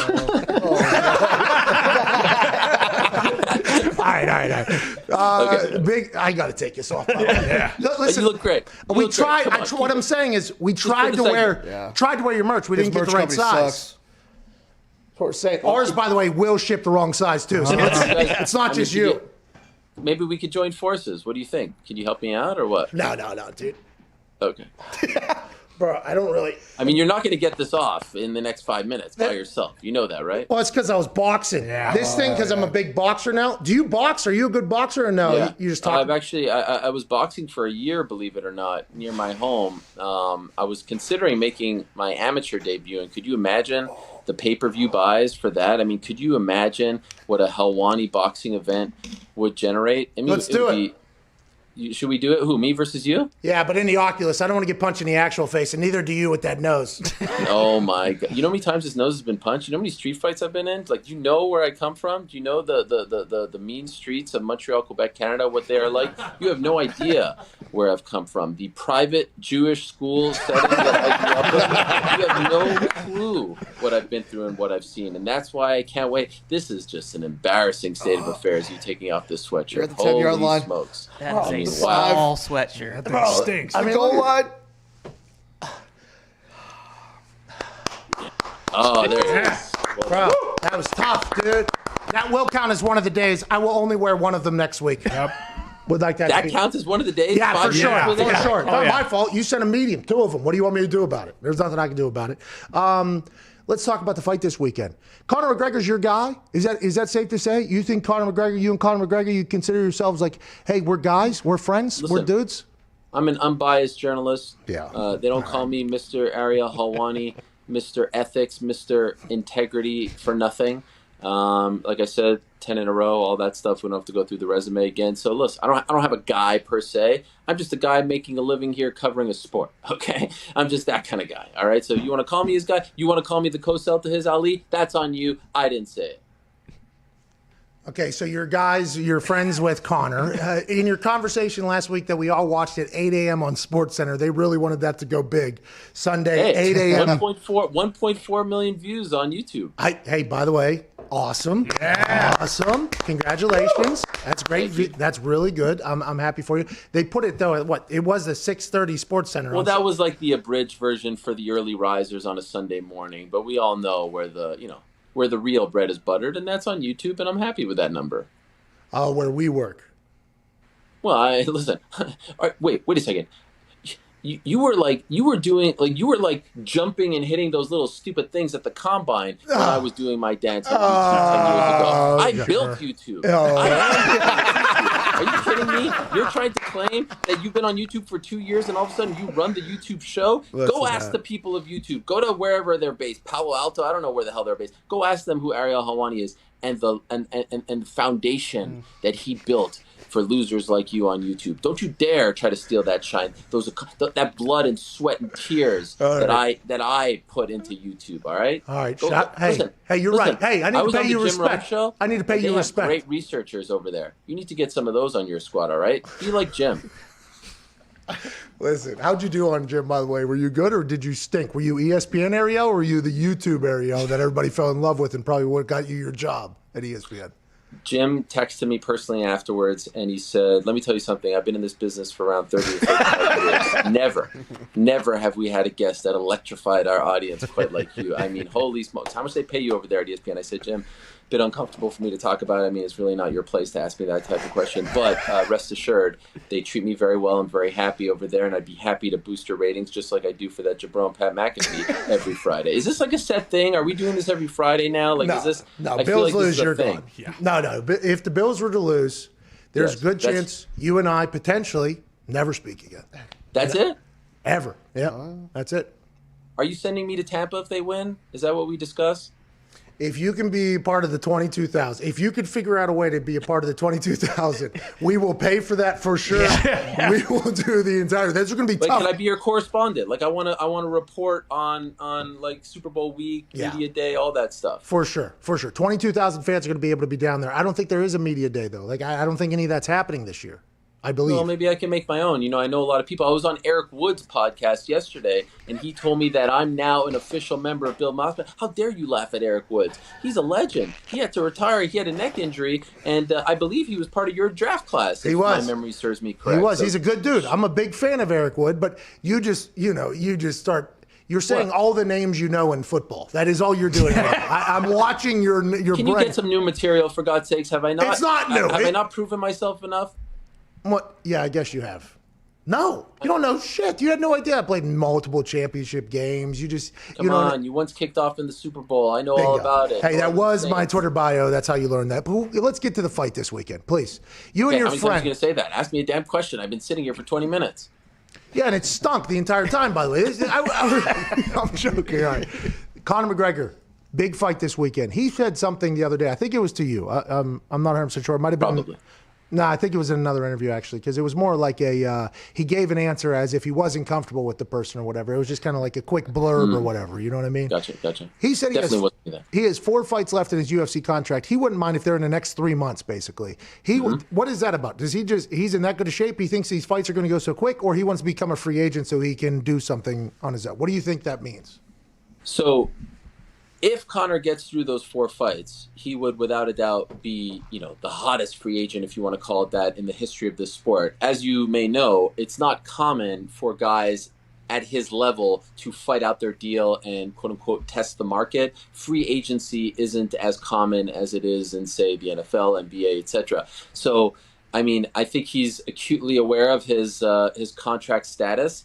And I think he understands that he could probably make a lot more money, that he's underpaid. I think Conor McGregor is very underpaid. I think he brings so much revenue to the UFC that, he should be making a hell of a lot more. And I also think the guy really wants to be active. If the pandemic never happened, he would have fought at least 3 times last year. I believe that. And I predicted at the beginning of this year, if all goes to plan, he will fight at least 3 times in 2021. So, hey, if he fights those 3 fights, we could be sitting right here. I mean, you probably still won't have a show, but I'll still be, killing it over for the worldwide leader. And we're talking about early 2022, and he's on the final fight of his deal, and that would be big business, they say. You think this fight this weekend, this show's going to survive, by the way. And that's part of being on YouTube is you choose whether or not it survives. You know what I mean? You choose We'll whether see. you flip Remember the switch. these words.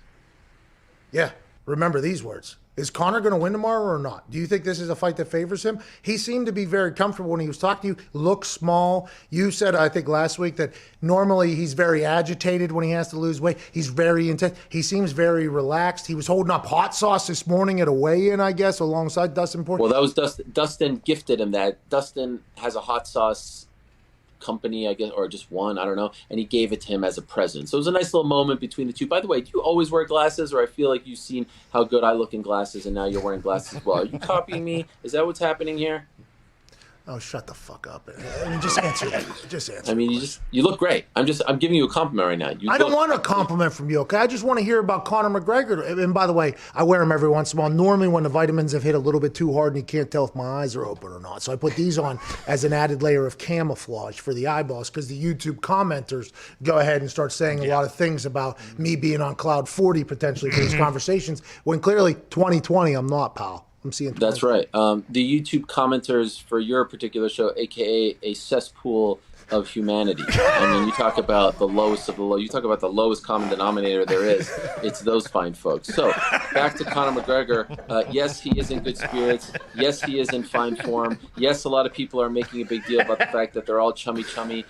Make no mistake about it. These guys are going in there to knock each other's heads off. I think it's actually brilliant on Conor's part. I think he's trying to disarm Dustin Poirier. I think he did the exact same thing with Donald Cerrone last year. They were all chummy. They were boys. And then what happened? He came out, guns blazing, opening seconds of the fight, and ended up finishing Donald Cerrone in 40 seconds. Now, does this fight last longer than 40 seconds? Yes, I do believe so. The first time they fought back in 2014, 1 minute and 46 seconds. Ultimately, I think Conor wins this fight, but I do think it lasts longer than that. I don't think it goes the distance. I don't think it's a 25-minute fight. Have you ever had insight? Have you ever had an encyclopedic mind like this on this program where you just spout off times like that off the top of his head? No preparation, no notes whatsoever. Yeah. Are you not in awe? Do you have chills running up and down your spine like I do? Because I sure as hell do. No, I look in the mirror every single day and see the same thing. 3 hours a day, no notes ever. Not talking about one fight every 3 months either. So no, I'm not impressed at all.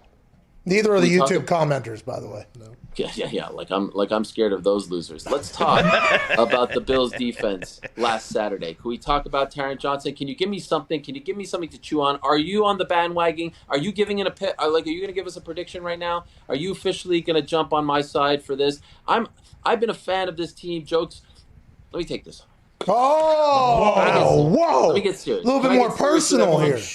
I want to get serious. Stick aside. Can I have a minute to get serious? Absolutely. I fell in love with the Buffalo Bills in 1990. I was a 7-year-old boy. I was at my uncle's house, and I was watching the Super Bowl. And I saw Scott Norwood miss that field goal. Wide right. We all know what happened. We all know what happened against the Giants. I remember walking to my parents' bathroom after the Redskins Super Bowl and crying. Whoa. I'm 8 years old. Whoa. Yes. Whoa. Football team. This is a shoot. This is a shoot. Football team.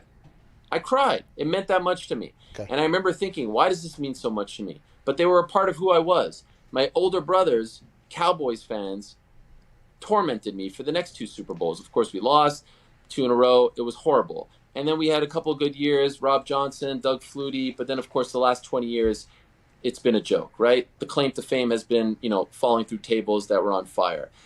This has been a very hard year for a lot of people.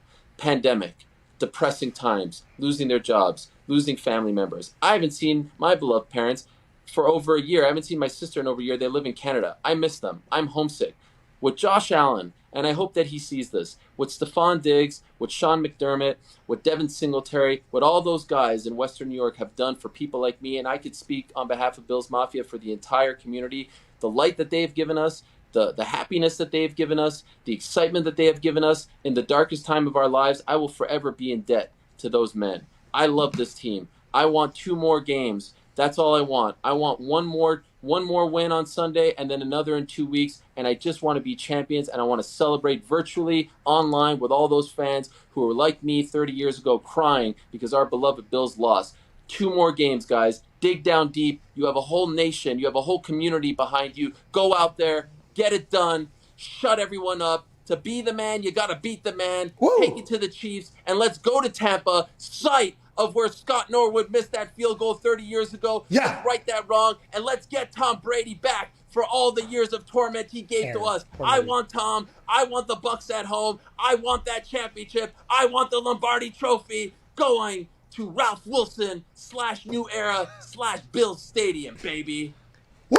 Let's go! Woo! Hey, that was awesome, Mario. That was awesome. And I am sorry to hear that you haven't seen your parents in months or whatever. And I assume that they don't have the channels that you're on, the ESPN package up there in Canada or whatever. So they probably haven't seen you either. So let's hope that the Bills Mafia does get the dub for you and your family. But the Chiefs is the Chiefs, dude. Ladies and gentlemen, Ariel Hawani. Thank you. Hey, what are you just on ESPN the rest of the day or whatever?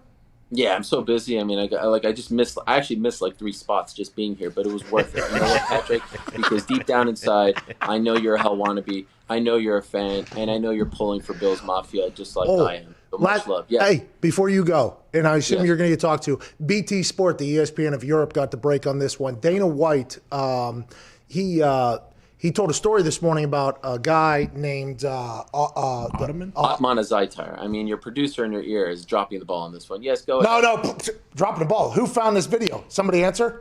You. Thank you. Run the video, please, from BT Sport. I found this video. Thank you. We're all excited about seeing him fight. This is We your now know guy, that he's Ariel. not, and the press release has said that it's a health That's and actually my safety, voice. I'm just putting on an violation. English I'm accent. surprised at that, because how do you do that out here? You didn't know. It was me. It's pretty amazing, actually. I was wearing a big nose. The story. What? Did we not tell the story? It's impossible. Are we not telling the story? So he and his team cut off their wristbands, gave them to somebody outside the bubble. I don't know how they even did it. That guy taped them, showed up here with a bag, went into a room, shimmied across 4 balconies, went in his room, dropped the bag off, changed his clothes, and then left. Now, when security tried to stop him, he wouldn't stop either way. And, yeah, it's just bad. He's gone. He's no longer a UFC fighter. Yeah, he's fired. And he's not fighting tonight. Yeah, that guy is. So he's been cut from the UFC off the back. Yeah, so that guy's fired. Yeah, see you later. What happened? What was in the bag? Ariel, have you had your nose to the grindstone over there to find out what's going on? What do we got going on with this situation and who was the fighter again? Otman Azaitar, who's actually a really good fighter, had been on a nice little roll. Unfortunately, I do not know what was in the bag. But that's obviously a massive deal, and I think the UFC is in the right for doing that. They're trying to keep everything under control over there. Could you imagine? Like, this is a Conor McGregor fight, millions and millions, hundreds of millions of dollars at stake, and you got some people climbing over like balconies. I mean, just unbelievably dumb. Let's be honest. So, unfortunately for him, he's no longer a member of the UFC. But it's actually crazy because his opponent is now fighting a guy named Matt Frivola, whose opponent didn't make weight. So he was going to be out with with no opponent. So they were able to match those two guys up. It's a silver lining. But to answer your question, I know you only care about the bag. I don't know what was in the bag, and it would be very irresponsible on my part to even try to hypothesize what was in the bag, because I'm a professional journalist. I've won 10 awards, and that's not that's the kind of thing that like DeBrones in your YouTube comments do. I don't speculate. All right. When I know the answer, just like Dr. Fauci, I say it. If I don't know, I don't guess. Oh man, I've been watching those commenters go with that one. Ariel, I appreciate you. I know this is like Super Bowl weekend for you in the fight game, and then hopefully you'll be able to have a big Super Bowl weekend here in a couple weeks. We appreciate you, buddy. Thanks, guys. Hey, Go Bills. XLs, dude. XLs. I'm on it. Double X. Let's be safe. Oh, Ariel. How dare you? I love that man. He cracks me up. Me too. He did that on ESPN a couple times this week. Yeah. It was probably the best he's ever been. Long time. Probably actually award winning. Oh, he went scorched earth on Taylor Twellman. Taylor Twellman. I didn't know Taylor Twellman was big MMA. Me neither. I didn't know he was in there. He was kind of in there doing the whole thing. Taylor Twellman's a good soccer player, right? Yeah. Soccer player. Mm-hmm. New England Revolution. MLS? Yeah.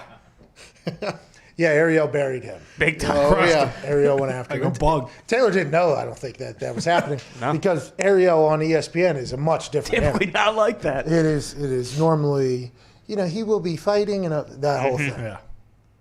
And then, because the E in ESPN, I think, stands for entertainment of some sort. Is that right? I think. No way. Unless it changed. I mean, the founders. It Whatever. was like executive or something. No, well, it does. It feels like that every once in a while. Yeah. Let's get to a break. 34 minutes into hour 2 here. We'll be back on the other side.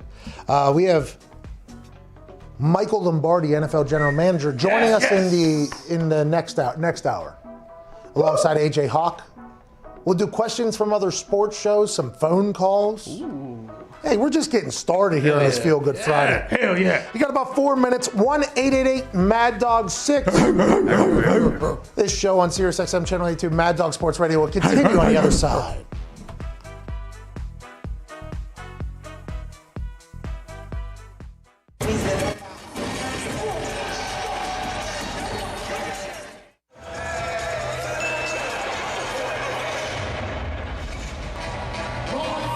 Angeles Lakers, welcome to the Blender, the home of a team and a fan base on a playoff push the likes the world has never seen before.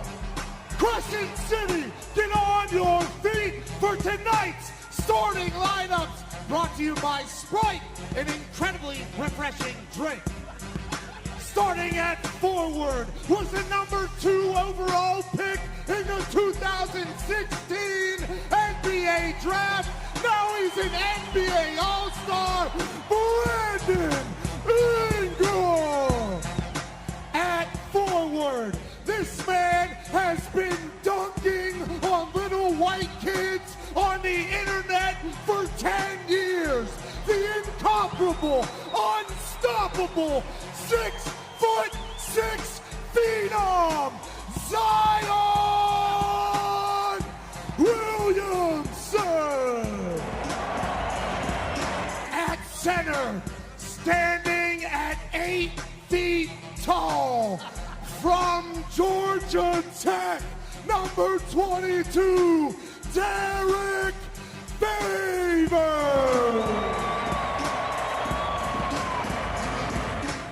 This man's family had a reality show in Lithuania. He was born and raised in LA, but he found his J in Vienna. Lonzo Ball. And the OG of the roster. On the court, he's a monster. Braids hanging, shots banging. It's not Drew, it's Drew Holiday. Let's get this done. Thank you very much. Go Pelicans.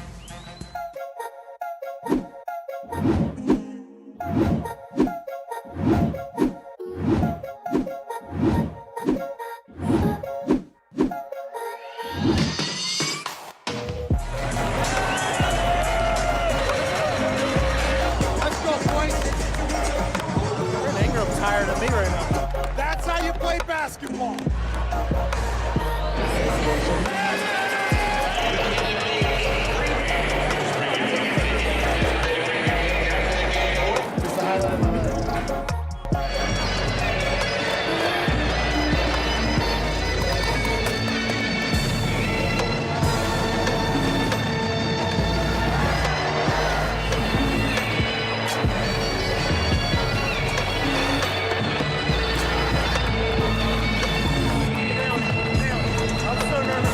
This will be a 5-bowler from the Red Panda. Up we go. Yes! Yes! Yes! Red Panda!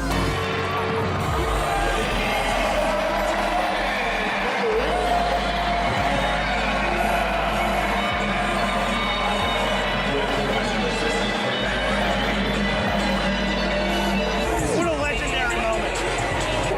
You're a legend. It's an honor. Right, so mission accomplished, right? Come down, intro some players, throw some bowls to Red Panda, fly back to Indianapolis. I didn't think I could continue to be an FCC regulated person without really hitting my max potential. And that's why he's with us. I love it. The Pat McAfee Show on Mad Dog Sports Radio, Channel 82.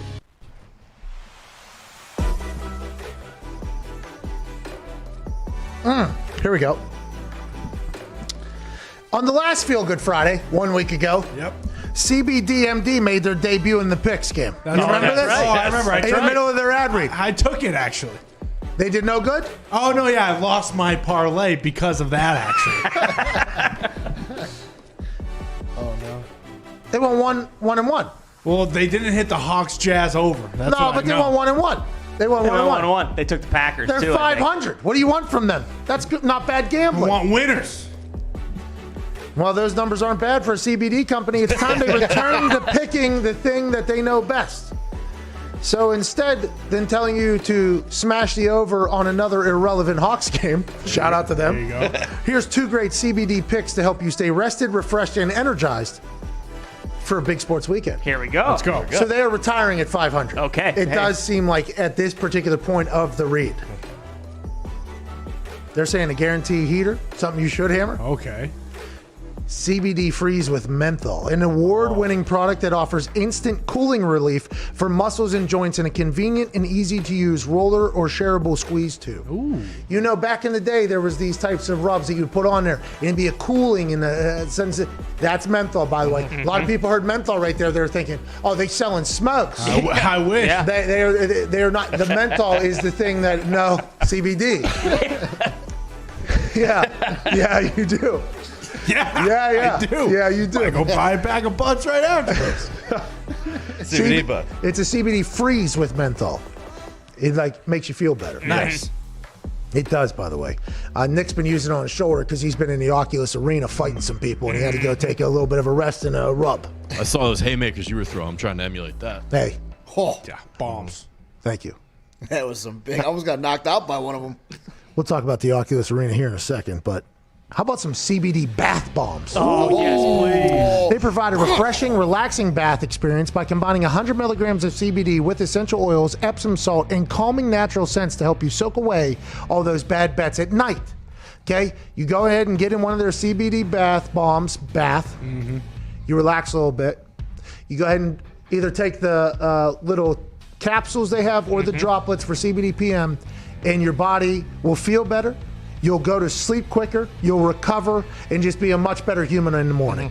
Sounds pretty good. And right now, you can get 25% off your next order. Oh, my God. They can't be making much money. We need to take advantage of them while they're making this poor decision. Go to cbdmd.com, use promo code McAfee, MCAFEE, and you get 25% off your purchase of superior CBD products from CBDMD. Shout out to them. Shout out. That's a lot of money off. That's a high percentage. It's not really smart business, but I do know they got a great product, so I'm sure they'll figure it out. Mm-hmm. Let's get some phone calls, shall we, on this Friday? Let's go to Randy in Alabama. What's going on, Randy? What's up, Randy? Hey, what is up, boys? Hey, just hanging out, Randy. What do you want to talk about, pal? Hey, real quick. Good Friday, yo. Hey, appreciate that, Randy. Are we Roll Tide or War Eagle? Roll Tide. Hey, roll some bitch Tide down there. All right, appreciate that. Roll some bitch. I'm not one of the bandwagon fans like Areola Helwani. Yeah. That stupid I Helwani. still got my childhood 1992 Bama starter jackets. You know, with those big puffy son bitches? Yeah. I love it. I wear it out. I don't get made fun of. No way. You shouldn't. You should be celebrated. I got the same with the Penguins, even though all these Johnny-come-latelys within hockey world have come after me. Yeah. I am the hockey aficionado. Now, Randy, I assume from Alabama, not calling to talk about hockey. What would you like to talk about, pal? Well, I would like to get your opinion. We only spoke about Phillip Rivers for about 58 minutes yesterday. But if Eli Manning does not demand a trade and Phillip goes to New York, does Phillip have a couple of pieces of hardware and maybe we're looking at him in a different light potentially? Yeah, that was the conversation. Thanks for the call, Randy, down there in Alabama. Roll Tide. Hey, roll Tide. Roll Tide.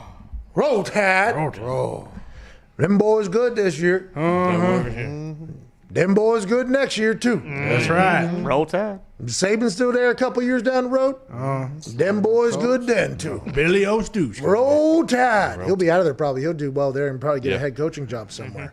The Phil Rivers, Eli Manning conversation was something that was talked about at the end of the conversation. Because whenever you go through like Matthew Stafford's situation currently, where he's been in an organization that has not succeeded at all since, 1950 something. Yeah, just about. I heard a stat from Motor City Dan Camp, 1964. 1957, I believe, is the number. 1957. Nice. Okay, so that organization, for whatever reason, maybe it's because they make their star players pay money back whenever they decide to retire. Maybe it is a curse. Maybe it's because the ownership group, which is a new one now, the daughter is Sheila Ford is now the owner. Maybe the ownership group was two hands off and just kind of let it do and kind of run into the ground or whatever. Maybe they just got unlucky, which is whatever could happen. But for that long, something has had to happen. And Matthew Stafford's been there since when I was drafted. right? He's been there. 2009 draft class, Matthew Stafford, first pick overall by the Detroit Lions. They were the first pick overall because they went 0-16, I believe, the year before that. Yep. The team has just been terrible for so long, but nobody, Lions fans or anybody that actually watches Lions games, thinks that Matthew Stafford's a bad quarterback, even though longer than a decade now, he's been in a bad franchise. So what we said is Matthew Stafford, at some point, and now allegedly it's happening now, he's going to have to move to a team that is going to win for him to be in any type of conversation that he should be in with how good of a football player he is, strictly because of the Phillip Rivers conversation that has happened. Because even though he's number 5 overall in passing and for 17 years was a starting quarterback in an NFL, and in my eyes, definitely a Hall of Famer, the entire conversation revolves around championships. And since he was with the Chargers, a franchise that is not, now, by the way, Tom Telesco, maybe the boys will turn that around, but they were not able to win a championship. Now, if he is in New York and the Eli Manning situation doesn't happen, does he guide that Giants team to a Super Bowl like Eli could have guided a team to Super Bowl? A lot of people say probably. So now that's the question. Eli is definitely a Hall of Famer. Phillip Rivers is like, you got people like Nick who has the microphone in his hand who are like, there's no way that guy deserves it. He's got no Super Bowls or anything like that. And then when you think about Matthew Stafford, it's like, hey, Matthew, you're going to be in that conversation too if you don't kind of see that whole thing. But I think Matthew and Phillip Rivers are guys that are just like, this is my team, they paid me, fuck it, here we go, let's go play some football, which is, by the way, admirable. Yeah. But there's going to be some uncomfortable conversations had about you whenever it's all said and done. What do you got, Nick? If Phillip was drafted to the Giants and went there and played, Tom would have 2 more rings. There's no reason for you to hate Phil's Phil. better. There's a I don't chance, hate him. though. See, Phil's better than Eli. Eli just has those 2. Like, I have Eli with a 500 record. Like, can you get into the Hall If of Fame Eli with didn't have 2 500 rings, record? I'd say keep him out. If Ben didn't have 2 rings, I'd say keep him out. Yeah. By the way, literally what we just went through there. It's for a lot of the people who have a very high standard for the Hall of Fame, the Super Bowl, by the way, is the most, like, let's go ahead and get it. Now, is it a team game? 100%. But we still live in an era where the quarterback is going to get a lot of the credit for winning or losing the Super Bowl. It's just a tough thing. And hopefully Matthew Stafford come right down here to Indianapolis and win a few so he doesn't even have to have a conversation. Let's hope so. Come on down, Andy. Hey, come on down. Come on down. Jim Irsay just said that aside from T.Y. Hilton, who else should go on the side of the stadium? T.Y. Hilton's supposed to be a free agent. Yeah. Sounds like Jim Irsay's like, well, that's not going to happen. Just a little bit of a heads up. You ain't going anywhere. Allegedly, when I was about to become a free agent, there was a lot of conversation by the front office just to go ahead and let me leave. Jim Irsay, I guess, did come in and say, McAfee's not going anywhere, brother. So he was the reason. So I feel like if Jim Irsay likes you, there's a good chance that you're not. He's one of those owners that is not going to allow you to get out of the building. Sticking around. Unlike Kraft, with Sure. Of course. Yeah. Of course. Nah, you just can't. But he did cut Peyton. Yeah, that's right. So, Oh. kind of backpedals everything. Which one's worse? I don't know. Well, Peyton couldn't grip a football at the time, and he was owed 30-some million, and Andrew Luck was sitting there. Yeah. With that being said, Peyton did figure out how to feel his fingers again. It broke some records. And he did throw some footballs. Patriots did have Studham sitting on deck, too. Yeah, that's true. You were fucking, I wish we could go. true. We could, by the way. We could. Yeah, we could. Not going to waste time doing it. We can. Come on. You don't, no, the things you were saying about Stidham and the Patriots were just so asinine. Look, I mean, we had to entertain it. We had to entertain it. Exactly. We had to. So did I. You got to trust Bill. Stidham was the next man up. Hey, listen. Linda Holiday basically said, hey, I trust Bill, don't you? He won all the games for this guy. Can we be happy for both of them? I'm joking about it. Can we not celebrate Tom? Yeah. Come on. I love whenever that type of drama just kind of, makes its way into the news cycle. And it's our fault, basically. But we were not the first to talk about it. No. I would like it to be known that the Instagram comment section of Bill Belichick's girlfriend was not something we were going to do immediately upon learning about it. And I feel like we did take an adult approach. Like, I'm not talking about that. Yeah. But then once it continued to be talked about, it's like, well, I guess we kind of have to now that it's becoming something. And I feel like we addressed it in a very fair fashion. If anyone's going to talk about it, it should be us. They should be, but also those types of things, we're kind of feeding the bullshit fodder that people, come to us to stay away from. True. It is good, though, because now we know Bill hears everything that people are saying. So, hey, shout out Bill, by the way. Come on, show. Please, Bill. Come on, Bill. Come on now. Bring Nike on the show, too. That dog drafted somebody. How was that player, by the way? Played pretty good this year? Oh, yeah, he played very well. Did he? Michael Wenu, he was one of the better rookie offensive linemen in the NFL this year, actually. Highest rated by PFF. No, wasn't his first-round draft pick was a... Kyle Duggar? Or second-round draft pick was the... they didn't have a number 1 overall pick, right? We traded out of the first round. Yeah, he went to his number 2, and it was, a D2 guy or D3? Kyle Duggar, yeah. How'd he play this year? Pretty good? Unbelievable. Is that real? He was pretty good. Throw on the tape. He's tossing some linemen around. That was Nike's draft pick. Uh-huh. That was the dog. Stud. He's going to be good for a long time. You remember Belichick didn't go to the combine? Jesus. He didn't go to the combine? Yeah.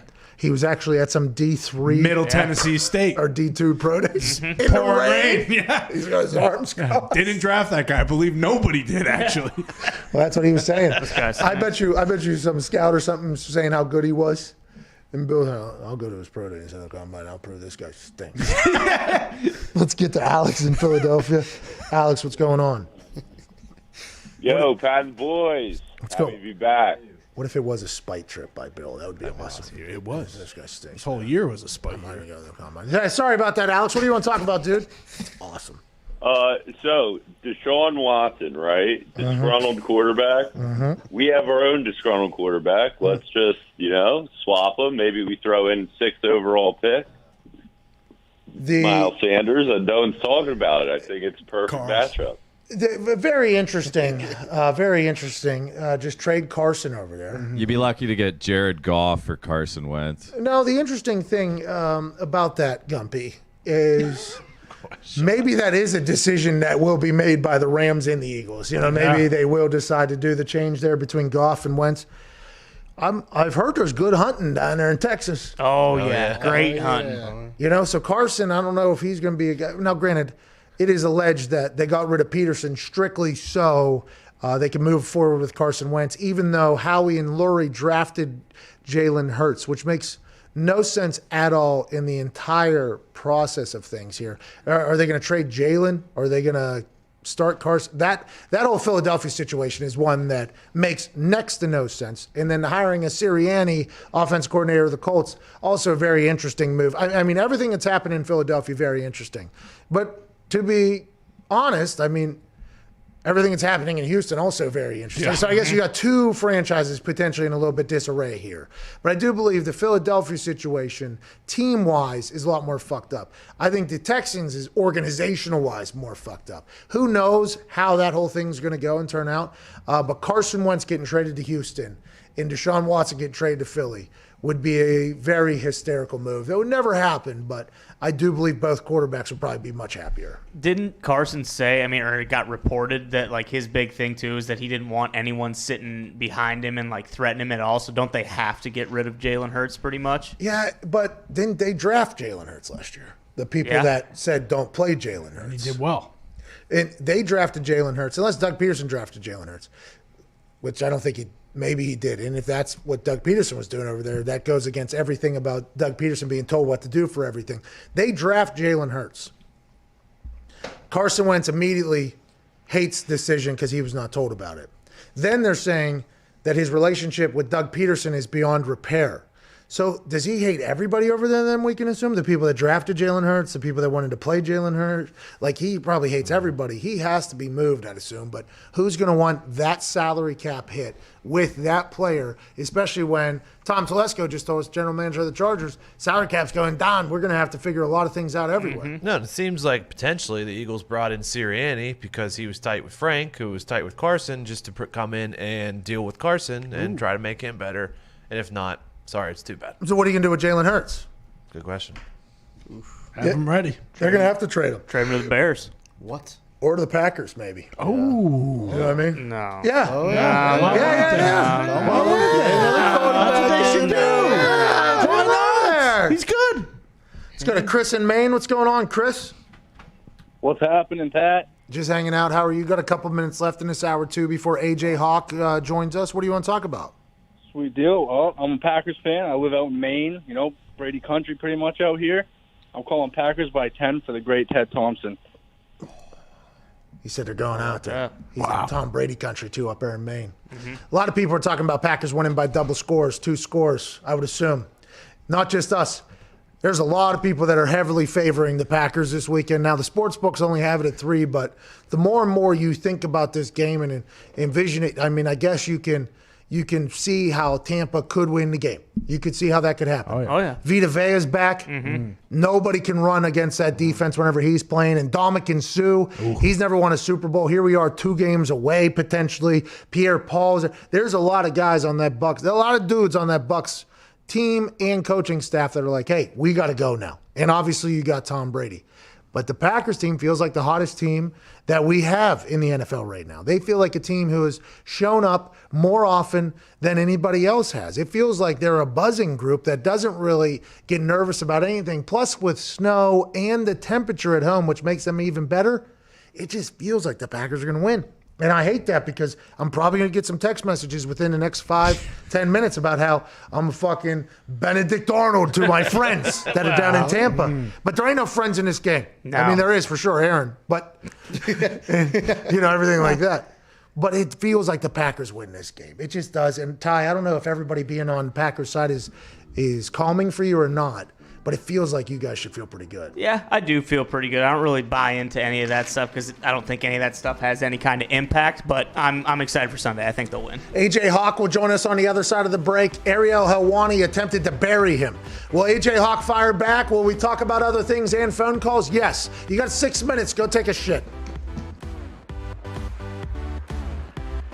Hi, how's it going? My name is Pat McAfee. Used to hold balls for Adam Vinatieri. Now I'm in his home state. College game day is absolutely electric in Brookings, South Dakota. Let's go! College game day has made the voyage to Brookings, South Dakota to experience a game with the best fans in college football.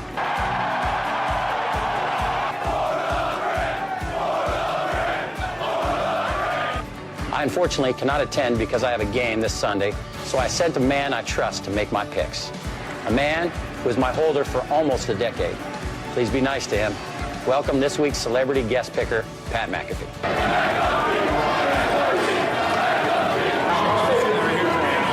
Go big, go blue, go Jacks. Hosting Auburn. Yes, everybody saw this. The best fake punt in the world. What do you think, Pat? I absolutely loved it all the way up until execution time. That is not what we like to show in the brand headquarters and punting and kicking world. Oh, dance off. Oh, let's get weird. Yes. Duck that, huh? Bang! Right off the top of the dome. That makes it a lot easier when you got a dummy standing right in front of you like that. Running. He's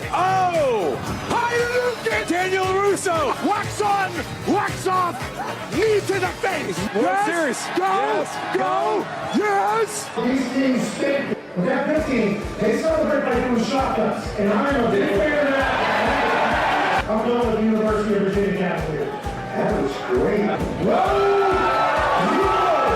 I will never ever in the history of my life play against that ball. Oklahoma State is a win here. Not so fast again.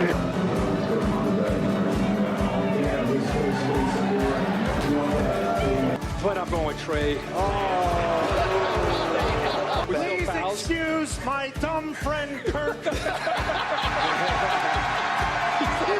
at this crowd. They've been out here since 4 a.m. College game day comes to town. They lose their mind. The population of this state is about 800,000. And when the Jackrabbits take the field, they're alongside all 800,000 South Dakotans.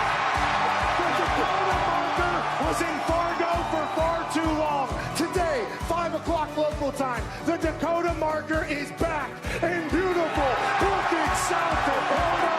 Adam Vinatieri School. They might be the Jackrabbits, but they're the GOATs today. Ladies and gentlemen, South Dakota State with the win.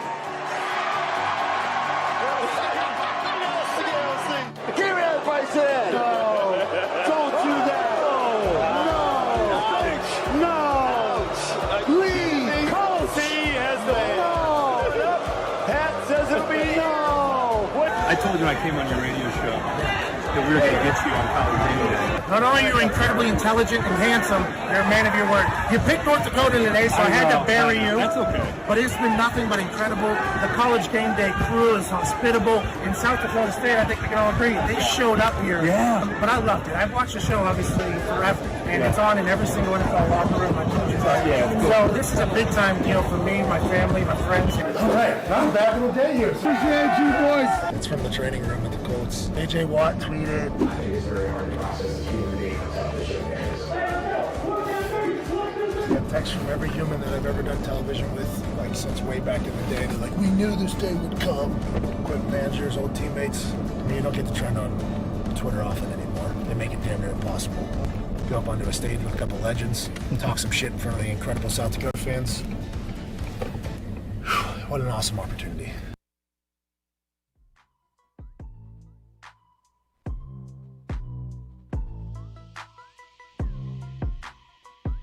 Motor City Dan Campbell, the head coach for Detroit Lions, might be the biggest football guy I have ever seen operate in public in my entire life. MC, DC.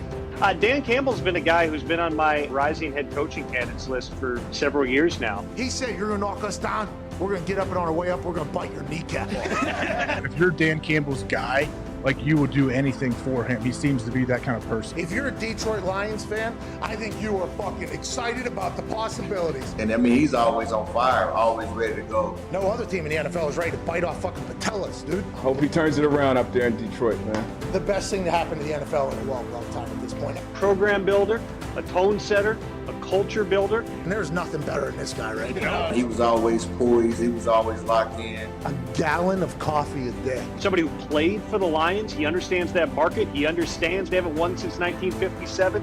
He knows all the different challenges. He knows what it's like to live there, to be a part of it. I love what Dan Campbell's doing. The greatest thing the Detroit Lions have ever done. Oh, man, they got a great one. Let's go! MCDC, dude. MCDC. Go get you a Super Bowl. Yeah. Oh, yeah.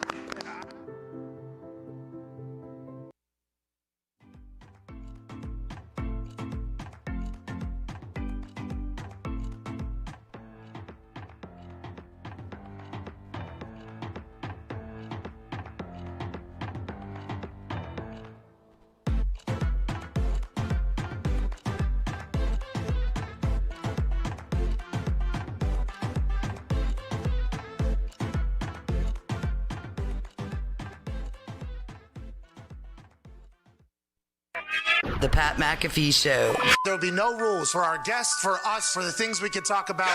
Speaking his mind. I've never had a problem expressing my opinions or my thoughts or anything like that. While being relatable. I haven't had that manufactured fake-ass celebrity that a lot of people have whenever they go on those big networks. I've had a chance to really build my crew, build my following, build my audience. And ridiculous. What am I supposed to do? So I'm supposed to look at something that I can definitely afford and say, nah. Is that what I'm supposed to do? The Pat McAfee Show starts in 3, 2, 1. Good afternoon, beautiful people. Friday, January 22nd, 2021. We are hours away from championship weekend. Woo! Hour 3 will begin right now. Joining us is a Super Bowl champion, a man who has climbed Mount Lombardi from beginning to end, and has also done the same mountain climb in the college football world. A champion of a lot of things. Ladies and gentlemen, AJ Hall. Yeah! Great shirt, great shirt. How you doing, AJ?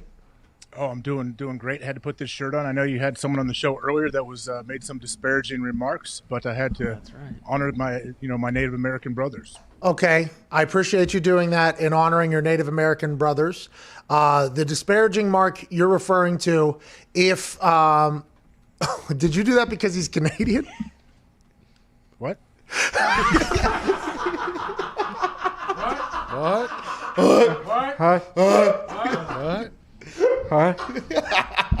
Oh, that's a deep. That is a deep. That is a deep cut.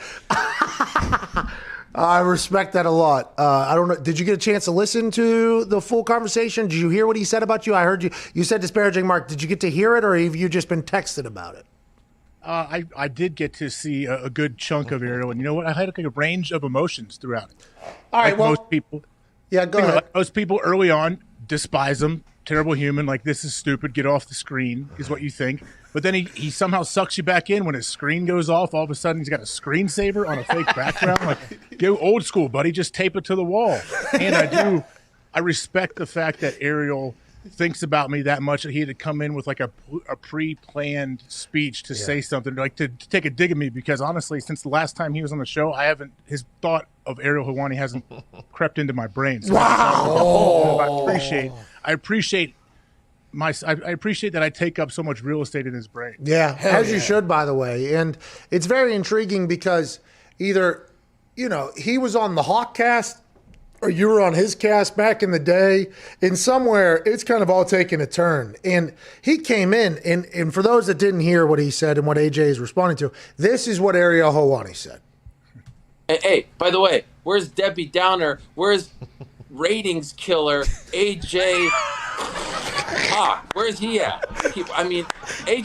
AJ, buddy, do you know that you're supposed to actually speak when you're on camera? With that stupid look that I would slap off if I ever saw him in person. AJ, buddy, you know you're actually supposed to contribute to the program? You don't watch the show. You just watch the clips. I don't like it. Hey, I don't like he's only watching clips. He doesn't watch the show, AJ. We apologize for that. We are going to change the way we clip because of things like that. We kind of set you up into that position. We apologize. Please don't ever do anything because Ariel Helwani said that. Keep everything how it is. Everything is great. Do not let him derail anything that you have going on. All right. We got a big weekend. We talked to him about the McGregor-Poirier fight. Poirier. I see how it's spelled. Yeah. How is it? Poirier? Yeah. Poirier. Poirier. That's Poirier. He's a bad dude. I've been watching some highlights of him. He's a hell of a fighter. This guy, hell of a fighter. I didn't know much about him. I am a rube, a noob. I am an outsider that just enjoys watching two people go and throw bombs at each other. I will watch all the fights, except for the Wednesday ones that are tough, and if there's football on. But aside from that, I feel like I have watched a lot of UFC in my life. I'm learning about Dustin Poirier. Okay, I like that. But Conor McGregor feels like this is a big weekend for this guy. Do you not think so? I mean, the biggest story of the weekend is some guy coming in with a bag of, the internet is saying, potential drugs, sneaks into the hotel, climbs over balconies, 4 balconies, drops a bag off, and then runs out the other side. Alleged. This is what the internet said. These are all alleged things. Dana White said that's a big story. Conor McGregor's fighting, though. You're an MMA guy. You're a big fan. Will you be watching that fight at 1, 2 a.m. Sunday morning? Yeah, I plan on watching it. Yeah, they fought before and Conor won, but I mean, there's been so much time since then, and Conor's been in and out. He hasn't fought consistently lately, but I think I said it yesterday. I don't know how to pick against Conor. When against Khabib, when he's fighting Khabib, I understand Khabib is a different thing. But everybody else, I just have a really hard time picking against Conor. That guy wrestled bears growing up. Yeah. Khabib. Wrestled bears. Swimming up. Swimming against the current. With that frozen river. Yeah. Sorry. With the guy that was scaling across balconies and everything that Dana talked about, whose room did he go into and drop the bag? Well, I assume they were very picky with the information they released, because a lot of it, I mean, the conspiracy fodder on the internet is immediately upon the bag getting there. It just goes, so this guy, backpack on with whatever's in it. Yeah.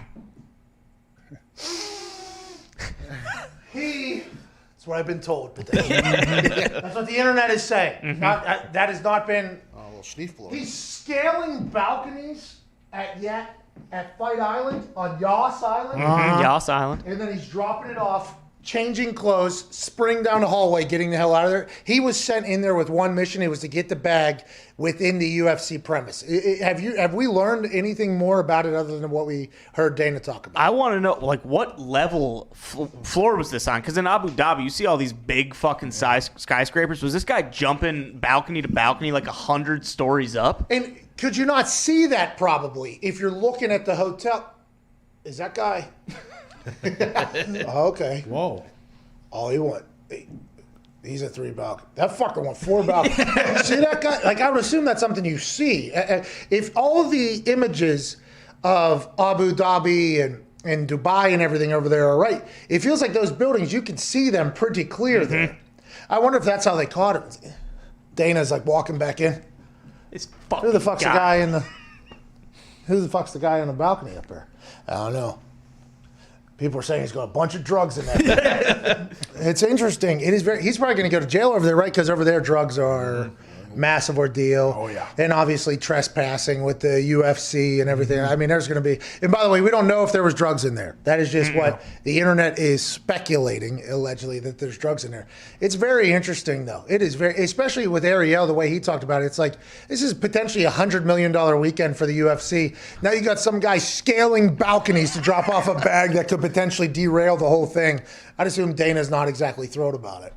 Well, don't you think the UFC or the cops, whoever has to do like an internal investigation and feel like, okay, whose room was it? Who's connected? They could easily figure out who set this all up. You know, if you want to go next level thinking. Okay. Like, hey, this is what we're going to have you do. You're actually going to put it in the room that's next to ours. Ooh. It'll be somebody else's room. They'll take the heat, and also we'll be able to potentially just get in there if we have to. That's next level thinking. There's no way, by the way, if you're getting somebody to scale balconies, that you're not thinking of that at that point. Probably not. That's wild. I remember dudes tried to, sneak ladies into the team hotel. That was always a problem. I couldn't even fathom trying to get drugs in Dubai and scaling balconies. I mean, that's an insane thing. So Conor wins that fight. Let's get to championship weekend, AJ. Let's get to what everybody wants to hear you and I talk about. Okay, Buffalo Bills, Kansas City Chiefs. Patrick Mahomes going to play. Is there any thought in your mind that the Bills get the win here, or are you 100% all in on Kansas City at this point, AJ? I'm like 95% in on Kansas City. Me too. If I had to pick, I would say the Chiefs are going to win, but I can definitely see a way that the Bills could win. Like, we know at times, like the Chiefs' offense will sputter at times, and if they sputter long enough, I think the Bills' offense is explosive enough to maybe jump out to a lead and hold on to it. It's interesting because whenever you start looking at matchups, you start thinking to yourself, like, maybe Josh and Stephon will have a good day. Maybe they will be able to move the ball on the offense side. And then you think on the defense side, you're like, they're a good defense, but can you keep up with the Chiefs? And it's like, well, let's look at some teams that have kept up with the Chiefs defense-wise, that have been able to stop the Chiefs. There's a lot of teams that haven't been like number one defenses that the Chiefs haven't just run up the score on this year. There's been more teams getting stops in moments that I didn't think they would against this year's Chiefs team, strictly because the narrative of this Chiefs team by all of us since last playoffs is this is an unstoppable team. And I have said uncompete with the bull was what I called it early in the season, because it really felt like that. It was like, how are you going to stop this? You're not. And then all of a sudden, something started happening. They stopped covering all their games. Like, they never covered. It just started getting close. And it's just that flip of the switch. We need to score. We need this drive. I think the Chiefs have. Can I say that the Buffalo Bills have it? I guess you could point to some examples this year. I have not done enough of it. But for me, that particular switch is one that's very difficult to beat. I think the Patriots had it for a long time with Tom.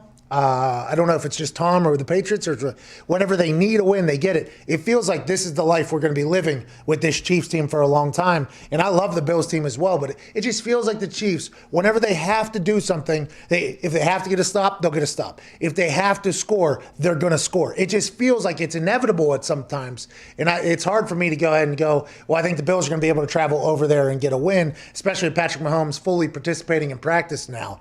It just feels like that's going to be a very tall task with how the Bills have played lately and with how the Chiefs have played. It seems like this is a Chiefs game, and I'd assume a lot of the money's on that. Diggs, what is the money has to be very high on the Chiefs, I'd assume, at this point. The money is actually on the Bills. 60% of the money is on the Bills. Oh, yes. Wow. By the way, and I heard a stat this morning, and I think I'm correct. God. Patrick Mahomes has 9 losses, I think, in his career. And the lowest number of points that the other team to beat him has scored is 36. So you basically have to score more than 35 to beat Patrick Mahomes. Yeah, if that stat is something we should definitely base all of our information off of, which, by the way, stats don't lie. Stats don't lie. That one won't lie at all. It's just, I'm very fucking pumped that 60% of the money's on Chiefs right there. That makes me feel very, very good. Nick, what's going on? Concussion issues aside, whether it's exists or not, or it was just the nerve, are you worried about the toe at all? Yeah, the toe's interesting, but they'll be able to give him something, AJ. I feel like that is something, a pain. Now, he won't be able to run as much as he normally does, which is a weapon, him extending plays and everything like that. But I feel like he'll be at a point where he can't even feel that toe. I might be wrong, but I feel like that's potentially something that could happen. yeah, you would hope they can give him something, maybe shoot up with something to make it so that's obviously not it's not on his mind. But you've heard comments from multiple coaches and players, I think, that say like the toe's not going to be an issue. They all seem to not already have moved on from that. They're more worried about, I guess, what he's going to look like. They don't want to see him wobbling anymore because Henny's going to be, I don't know, man. Henny's going to have to come in and be the hero if Mahomes can't make it. And Chad Henne and Ryan Fitzmagic kind of have similar traits. You know what I mean? Come in and close the game out. We got you there. The toe. I had a broken toe here recently. Yeah. I didn't miss a show. Nope. Not one. Did not miss a show. So maybe the toe won't be that big of a deal. You're right.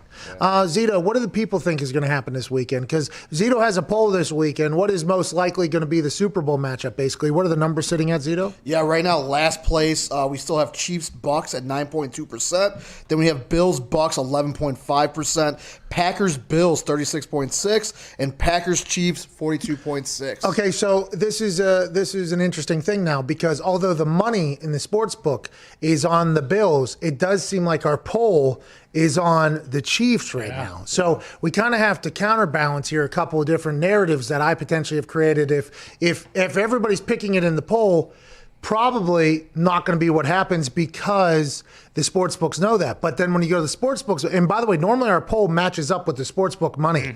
Instead, it's the opposite here. Is that good? That's good news for us in the poll. That means here, championship weekend, us and our people are getting hot at the right time. Is that right, Dave? It does match heavily, though, on the Packers because the Packers are getting 68% of the money. They are the highest receiving team. Okay, let's move to that next game because I did release my Super Boost this weekend, available in all states, including Virginia and Michigan. Hell yeah. Shout out to the Michigan boost, by the way. Red Wings just to win tonight. I boosted it up to plus 250 just in Michigan. Congrats to Michigan. And if the Pistons score at least 10 points in the first quarter, not a lock. No. If the Pistons score 10 points in the first quarter in their game tonight, I believe that's an even money bet when it was minus 10,000, which means you got to bet a lot to make it. It's an even money bet now only for the people in Michigan. Welcome to the FanDuel family, Mitten State. Here we go. Here we go. Love them. My boost, though, this weekend is Packers-Chiefs, and the FanDuel gave us a half a point on each of them. So Packers minus 2.5, Chiefs minus 2.5. I forget what it is. It's a pretty good boost. It's been boosted up pretty good. I like the Packers in that game strictly because of everything I said in the last hour about the Packers being hot and blah, blah, blah, all that type of stuff. But it just feels like that's the team right now that's going to go. How do you feel about this game? Are you on the same side as me? I would assume that although you are a right down the middle journalist, I would assume that you have some allegiances to Green Bay. Has that affected any of your decision making as well? I mean, yeah, of course it's affected my decision making because I've been there and I've seen firsthand what Aaron can do, and I think he's the biggest factor in this game, and especially with how he's played throughout this season, being the MVP, it's really impressive. I think he is super, whatever his mindset is right now, listening to him on Tuesdays, the guy is dialed in, but I think he's excited to have an NFC Championship game in Lambeau. I think he wants to give that to the fans, to the people there. I think even though we know it's not a normal year, it's not going to be packed, I think it means something to him and it means something to that team. It is interesting because him saying we finally got one here or whatever, talking about an NFC Championship, he doesn't want that memory to be a... No. No, he doesn't. Not for the people of Lambeau. I don't think he'll allow it. No, won't allow Quite it. frankly. Won't stand for it. What do you got, Diggs? Your Chiefs and Packers minus 2.5 is plus 210 on FanDuel right now. Tasty. Let's go. Hey, let's go. Let's go and get it. We only got a couple of these left in the NFL season. Trying to make some, in the last couple of weeks, I've been trying to make some big shots, go for big boosts so we can make big money, okay? Hasn't always played out, all right, because then one thing will not, somebody will stink that didn't expect to stink. This one I feel pretty good about, plus 210, more than double your money, $50 max bet. Go ahead and get a hundo. What's going on, Gumpy? If the Packers are leading at halftime, when Rodgers is up at half at Lambeau, 71-1. It's pretty good. Here we go. Pretty good. Who was the one? Yeah, that's what I was thinking. I was like, who was the one there? Do you know? That is a great question. I'll get back to you on that. Let's get to some phone calls here. Let's go to Kyle up there in Toronto. What's going on, Kyle? Canadian man. Hey, Pi, I was just wondering if I could talk to you about the other Jeffrey Lebowski. Oh, yeah, let's go ahead and do it. MCDC, Motor City Dan Campbell. Yeah, so after that man conversation yesterday, I had a nightmare. I was having an Epsom salt bath, and DC busted in and kicked me out of the tub. Been there. It's crazy. Nice. Kyle, come on, bro. I mean, I mean, that's what we're talking about, coming in here and shooting your shot, but let's fucking make sure we aim a little bit when we're shooting. You know what I mean? Like, just a little. Let's have a little bit of a plan. Use the backboard. Let's have a little bit of a plan. Was you know he what I from mean? the hip? That guy came in. He said, I'm going to talk about Dan Campbell. Epsom salt bath. Thought he was going to go with CBD, MD, MCDC. If he would have went on that, if he would have went on that run, would have been great. Maybe that was the initial thought. He's from Toronto. Let's assume he's a nice man. Maybe he was caught off guard by the Native American T-shirt that AJ Hawk is wearing strictly because Ariel Helwani is a Canadian and he wanted to take a little shot. Maybe a couple of those things add up. Whatever the case, it was not great. But hey, it's a Feel Good Friday. Kyle, have a great weekend. All right. Now, let's talk about the dude, all right, Dan Campbell, just a little bit. He was on Good Morning Football this morning, and he was asked about, because his name tag at the Lions facility, which is state-of-the-art, by the way, he said, might be recruiting free agents right now, but we have state-of-the-art facilities. He said that in his opening press conference. It's his head coach and the dude. He was asked about it this morning on Good Morning Football. A quick question first. Have you ever dressed up as the Big Lebowski for Halloween? No, I have not. By the way, the greatest scene, I was actually talking to Sheila Ford about this. All right, she's unbelievable. Sheila Ford Ham, right, our owner. But she was laughing about it that somebody had put the dude on, the name tag. And I said, man, the greatest part of that film is when he's over the hill with the ashes. John Goodman is, and he's shaking the ashes, and they blow back into the dude's face. Oh, it was so good. And they hug it out. This guy's awesome. That's a head coach of the Lions right there. I love this man. This guy is a walking, talking meme, and I'm pumped for it. I mean, if he gets them boys to win some games, AJ, if he gets them boys to win some games, you're talking about Canton maybe 2 years from now. That's right. That guy's awesome. If he's super successful, we're going to see a run on giant ex-players becoming head coaches, like giant meathead guys that are absolute leaders. Like, don't you think we could see, there's the Sean McVay situation. Like, hey, if you touch McVay, you're getting hired. Now, if you're a big, tall, whatever, manly man, and you can get the fans to get behind you, maybe you're going to have a gig.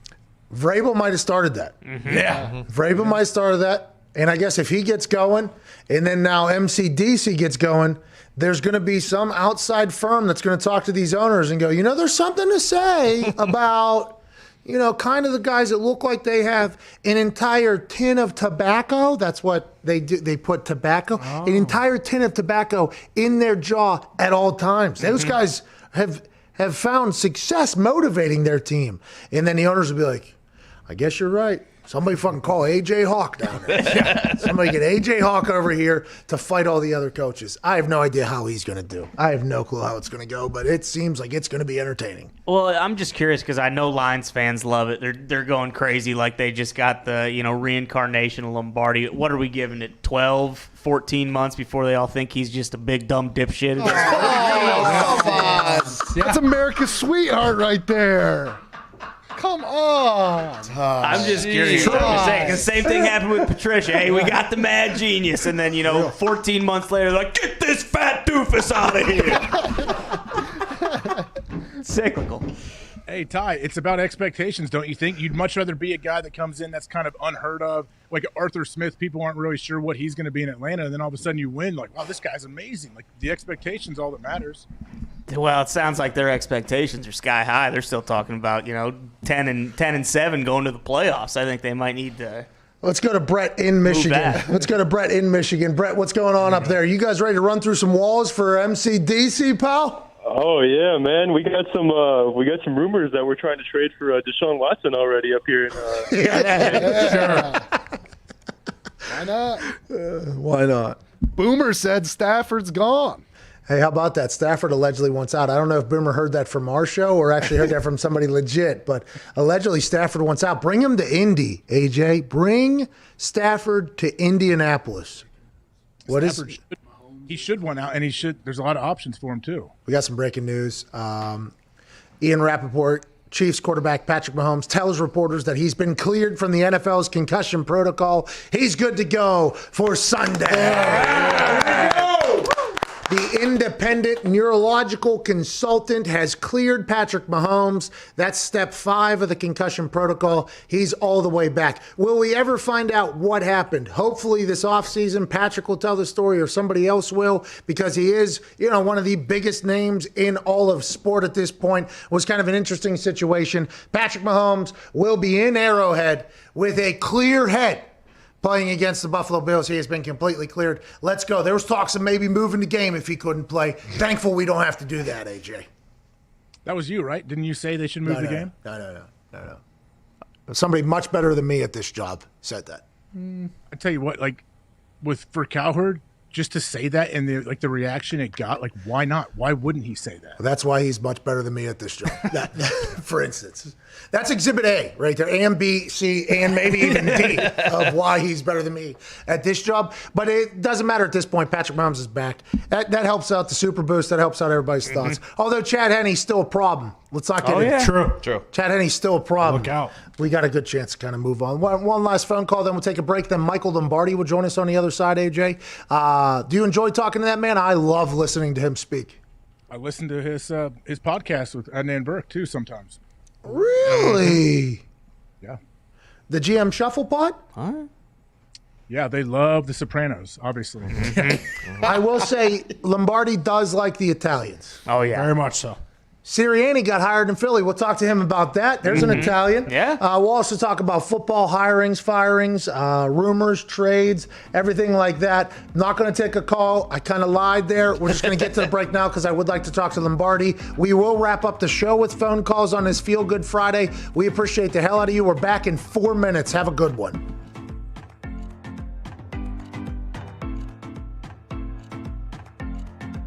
He's saying don't go off the top, it's too shallow.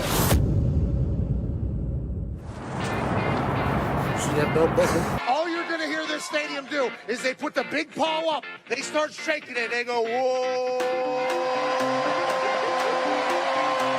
Hey, what things are going good,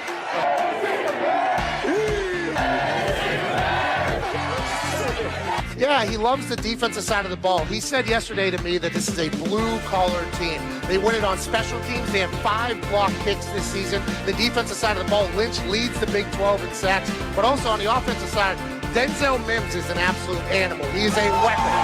Charlie Brewer, the quarterback from Lake Travis. His dad was a quarterback in Texas. Yeah. His grandpa was a quarterback in Texas. And the people here in Waco just so happen to get a chance to see Charlie Brewer on a daily basis. Hey.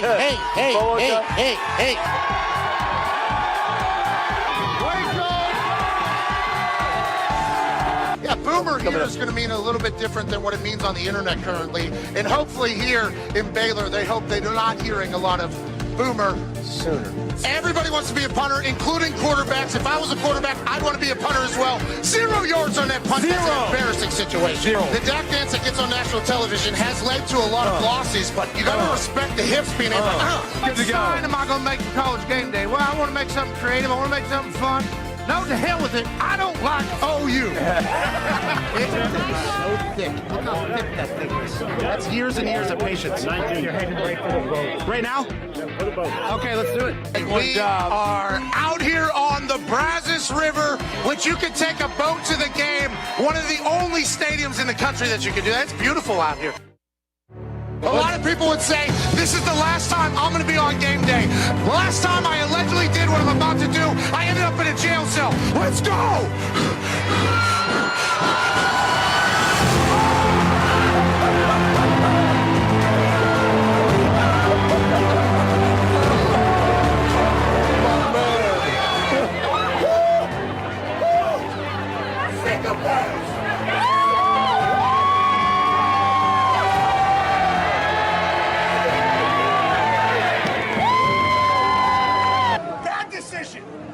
Bad decision.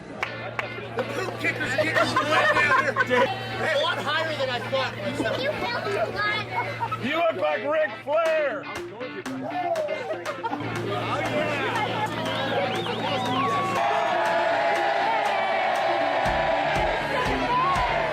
That was a sellout, by the way. That was beautiful. Do we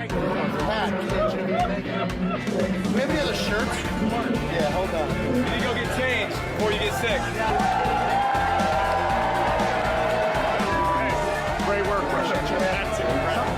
that cold. Hey, I went for it. My chest hurts.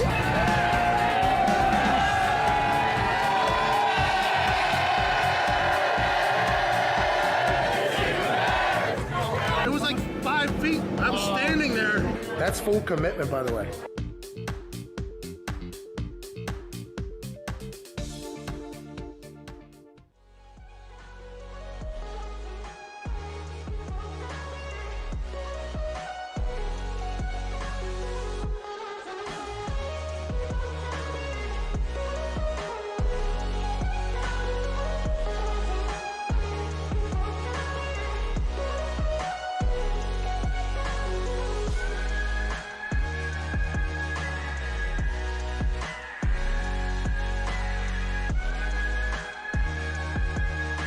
I didn't think I could continue to be an FCC regulated person without really hitting my max potential. And that's why he's with us. I love it. The Pat McAfee Show on Mad Dog Sports Radio, Channel 82.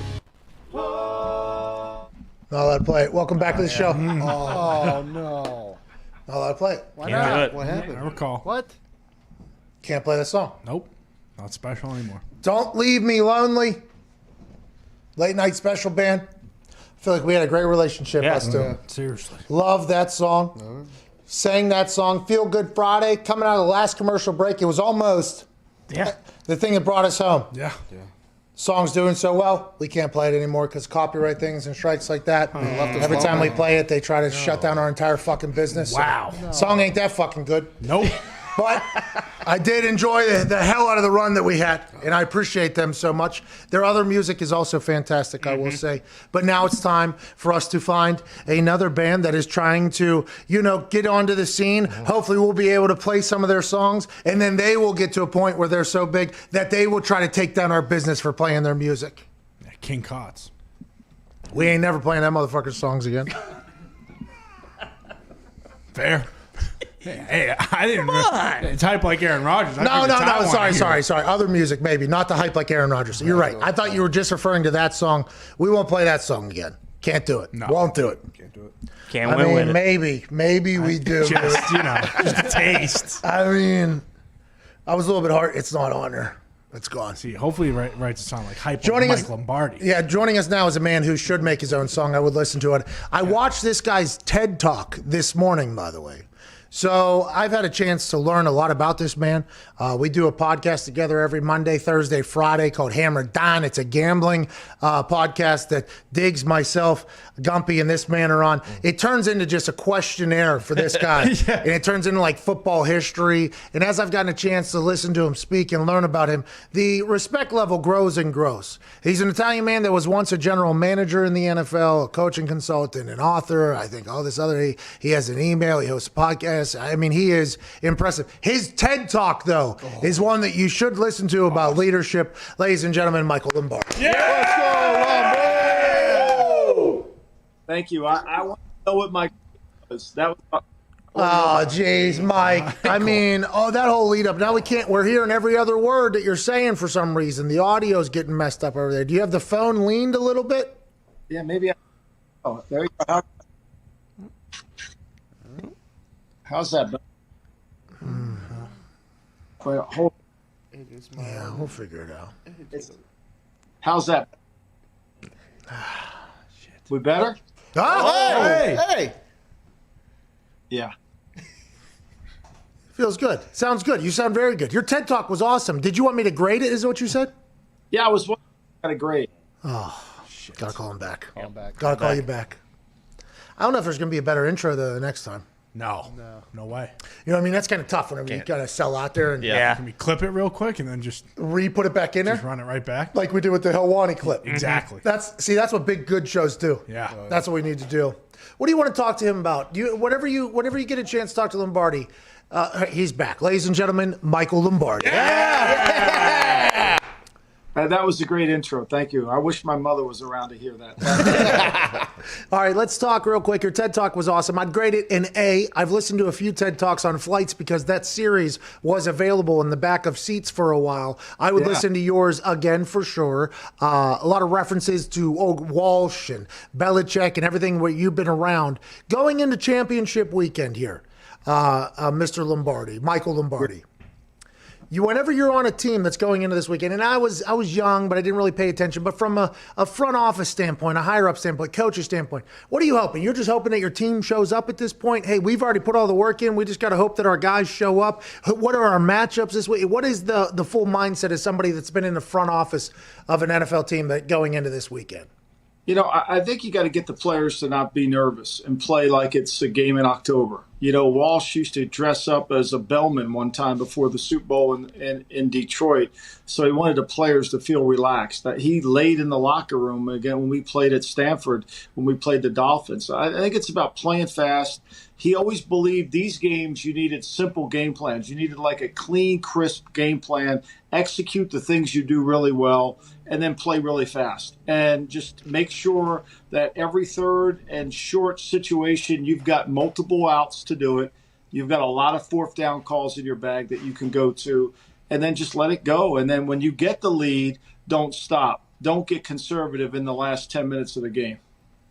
Mike, what do you think they tell the defense then? Like when offense maybe have a simplified game plan, obviously they know third down is big. Like how does the defense make adjustments? Well, I think the defense has to really, the key to defense, because the crowd noise is gone this weekend. So, you just got to really urge they get off on the ball. I mean, that's the most important thing, because they don't have to worry about hearing the snap count. They can see it. That snap count is the great equalizer in football. It gives the offense the advantage. Now, without crowd noise, the defense has it. So I think this is a game fundamentally for defense we got to tackle really well. No yards after contact. We've got to go after the football. We got to force turnovers, and we got to play fast as hell. And how do we create turnovers? When defensive linemen run and chase the ball and tackle somebody from behind. That's what creates fumbles. That's what creates turnovers. We got to get that from the defense. And we'll get your official predictions on the game this weekend on Hammer Down about an hour from now. YouTube.com/The Pat McAfee Show. Excited to hear those. Let's talk about some NFL news. Let's move away from championship weekend real quick. Motor City Dan Campbell, MCDC. He has continued to electrify microphones. Yesterday it was his press conference. This morning it was Good Morning Football. I assume he's on others. How was he not a head coach maybe 15, 20 years ago? How is he not already maybe the name of the trophy that the Super Bowl winners get? How is this guy not the guy in coaching yet, Lombardi? And what are you expecting out of him, Mike? I think as long as he stays true to what he is, he can't change. It's got to be every day, and I think this shtick needs graduation at times, right? This shtick works better in college where the kids graduate every 3 or 4 years. Pro players, they every 5 years with new contracts, so it might work. But as long as he stays consistent with it, as long as he's able to do that, I think a lot depends on who he hires as defense coordinator, offense coordinator, intellectually how that works. But I see him as a head coach. I see him as a leader. And I like that. I think we need more of that in the National Football League. I think we need more guys watching the game than looking at their call sheets. So I like that. And I hope he's successful. I hope this transposes other guys to get head coaching jobs that are leaders. For me, I've said this many times. If I were Roger Goodell, I would spend a lot of money setting up a leadership academy. I'd call it the Jim Brown Leadership Center. I'd do it in some NFL town, and I would invite as many minority coaches to come attend. I would teach leadership year-round at that clinic, because that's the only way we're going to help minority coaches become head coaches in the NFL. Campbell's an example of what the program could look like if it were successful. And there's a lot of people, by the way, that are going to say they do not want their head coaches to look like that. But what you're referring to is as opposed to just a strictly X's and O's person, like actually being an overall, because a lot of these young coaches that have gotten hired over the last couple of years, they're just play callers. Now, do they have experience as leaders? Maybe in their youth sports or something like that, but they're strictly known as play callers. And I want to clarify this because I don't want people to think that you're saying that more coaches should look like Dan Campbell. You're not saying that. What you're saying is more coaches should resemble people that are trying to set the tone for the entire building as opposed to just a play caller, right? Right. More like Mike Tomlin does it his way. Belichick does it his way. Harbaugh does it his way. Campbell's going to try this way. I'm not saying it's going to always work, but that's what I'm looking for, is to be authentic, be the head coach, be the leader of the program, run the program, and have everything run through you and be authentic when you do it. I think that's a void. And what happens is we have guys that are looking at play sheets and they miss the whole element of leadership. And I think that's what has to show up in an interview. No owner is going to give you control of a $2 billion franchise if you can't lead. And yet they're doing that because they think they can supplement it. I mean, that's what's happened at Philadelphia. Philadelphia values they think the organization can carry the head coach. I believe the head coach carries the organization. Ooh. Hey, Mike, I know Washington, they hired Martin Mayhew to be the GM, and they even said, like, he reports directly to head coach Ron Rivera. Like, how common is that in the league where the GM reports to the head coach? Well, I think it's exactly what I just said. The head coach leads the organization. You know, I think that's the way it needs to be. The voice has to be one voice. And I think Mayhew's smart enough, and I know Marty Herney is as well, to stay in the background. Now, that doesn't mean you say yes to everything the head coach wants to do. You're not a waitress. What you're trying to do is the things that you feel are important, but stay in the background. You know, and you allow him to be the voice of the franchise and help him get where he needs to go. Scout from within. Remember, I want the head coach to run the organization, not the organization to lead the head coach. Okay, so Bill does it. Belichick does that. Obviously, he's one and the same there. Gruden does that. Mayock works for Gruden, right? Everybody knows that, especially when you just look at the contracts.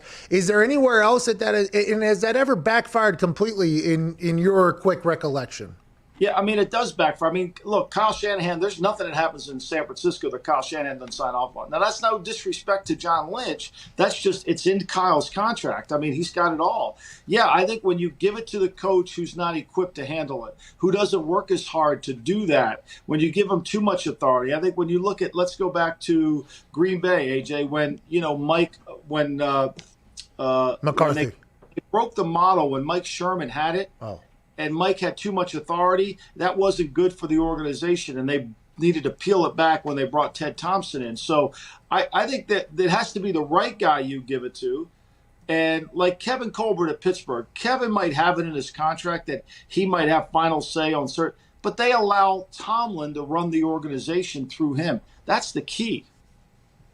What are your thoughts on, you know, I mean, it's interesting, the entire hiring process. We talked to Tom Telesco. He said he talked to a lot more candidates than he would have thought, him and Spano's family, because of the Zoom calls and everything like that. What are your thoughts on not being able to be in the room with somebody whenever you hire them and whenever you're basically handing them the keys? Like, for instance, Matt Rule said they interviewed a bunch of GMs or whatever because he got a chance to pick the brain of a bunch of people. So he did it as an intel gathering thing. I would assume at the Patriots, where you were for a while, there was a lot of intel gathering up there as well, potentially in that particular aspect. But how do you feel about the way the interviews are being conducted in this particular year? And how will there potentially be an effect long term that this is how it is going forward? Like, do you think Zoom calls and Zoom interviews, because of how efficient, how they don't have to travel, it doesn't do anything, do you think this will be how it goes going forward if there is a little bit of success?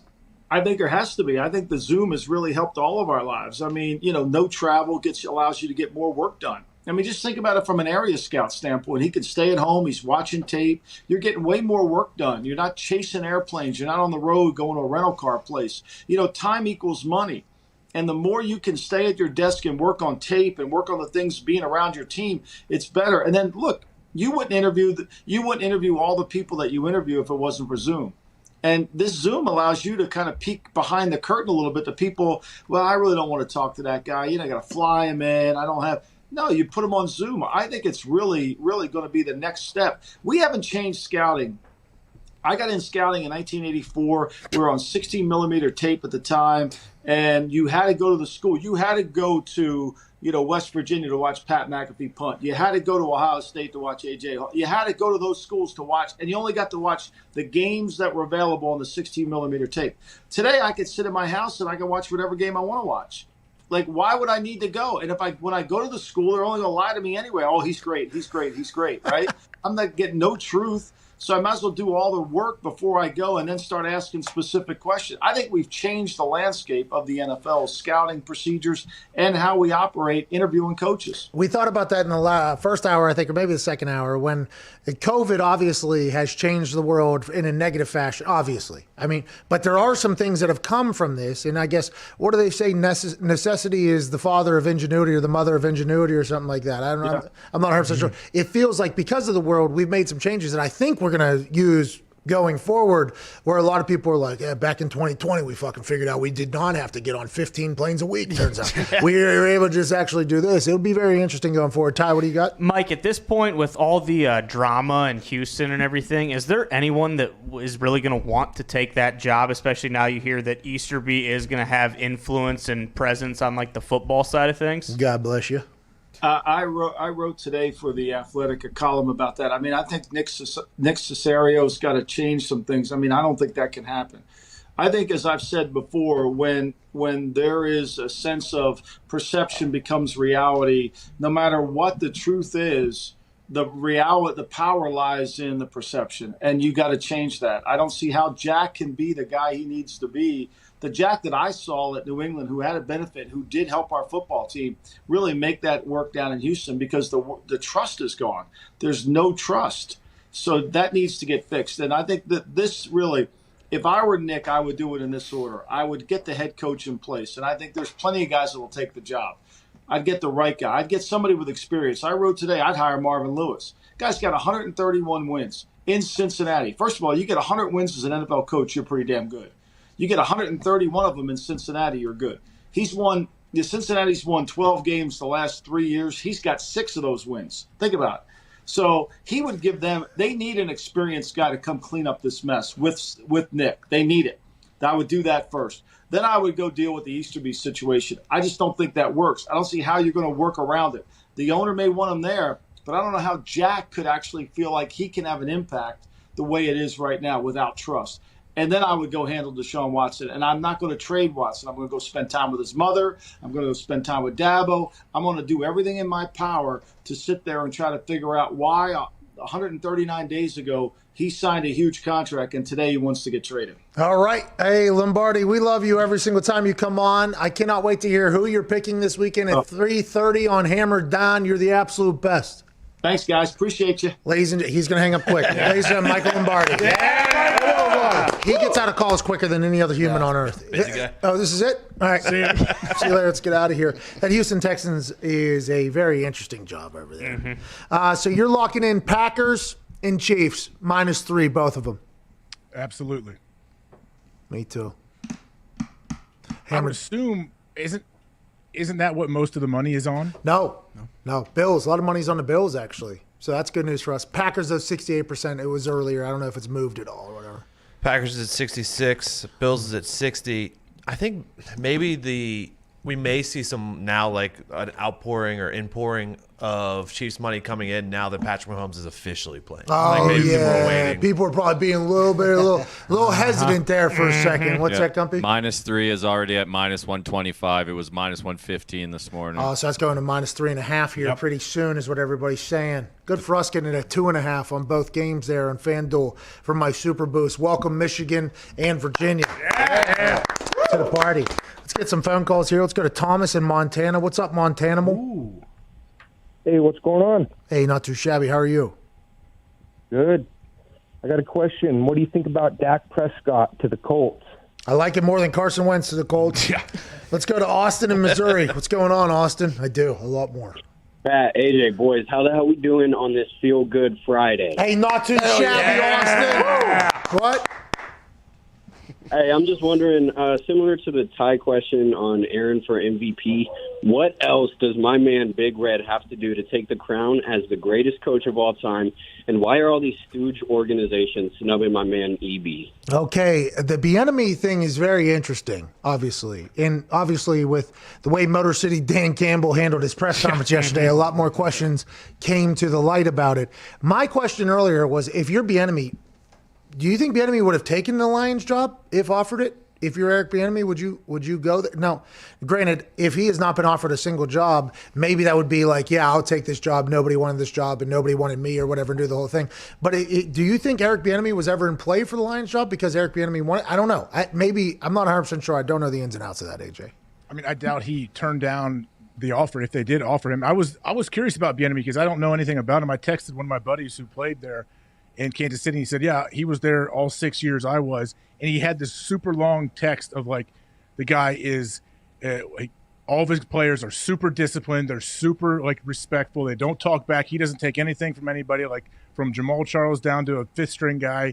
They all he holds them all to the same thing. He said he's super respectful. I love the guy, and he's going to be an amazing head coach. And I'm like, all right, well, okay. I don't know what the deal is then, because I respect this guy's opinion too. I just don't fully. I don't know. But whenever you're talking about one of the owners has a guy named Jack Easterby as his right-hand man. The guy was a chaplain for the Patriots for a bit. Now he's like a football decision maker. I have no idea how any of these NFL organizations, some of them at least, some it feels like do things like in a smart fashion.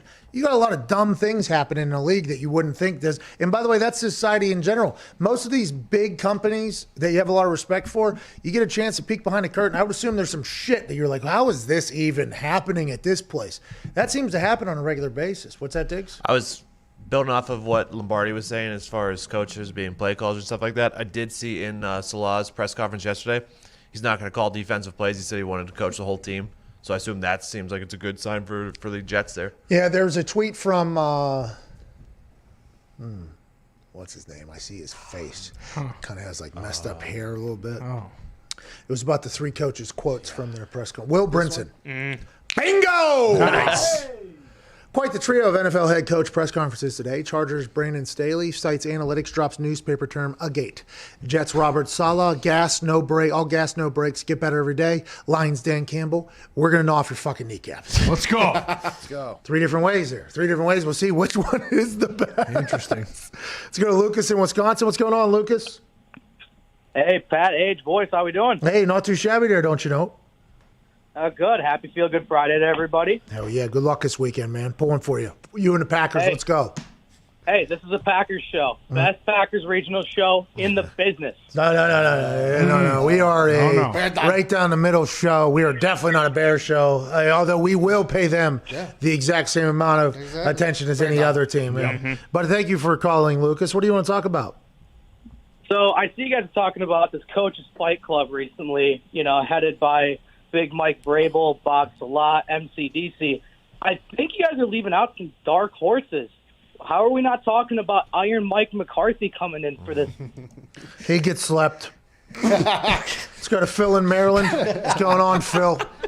What's up, guys? Hey, shout out to the boys, AJ, Ty. I hope you got your ticket, man. I'd like to be there besides if it wasn't for the Rona. Yeah, well, the Rona actually potentially is something that could potentially fall into a little bit of an obstacle for all of us here whenever it comes to this weekend's game. Yeah. But what do you want to talk about, pal? Yeah, got one quick point. I found that Terramana tequila here in Maryland for $50 a bottle. Wow. That's a steal. Hey, that goes down smooth, doesn't it, Phil, over there in Maryland? Let's go to Pepe in Mexico. Okay, I thought we were going to potentially – Pepe was on the line earlier. Got dropped. Oh, no. Made it back in. Made it back in here. Shot clock time. Pepe, what's going on, pal? Orale, cabrones. It's not Friday, everyone. It's fucking Feel Good Friday. You're right. Let's go. You're right, Pepe. You're right. What do you want to talk about, brother, as we go ahead and sail off into this beautiful championship weekend? You know me, it's just 3 little things for you today, not 25 parlay discussion. So thank you. Good job last night on the Oculus Arena. Thank I you. was not on Tijuana as you mentioned it. I was watching the live stream because you're now a streamer.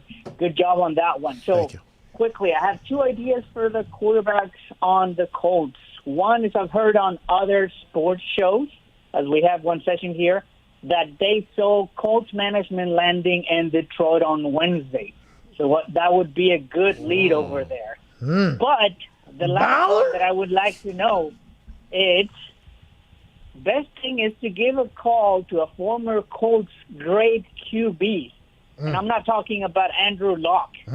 Is the one Patrick McAfee. We just need to get him to train in the offseason with the Columbus Crew, like he did back in 2011. People forget. Get his ass in shape.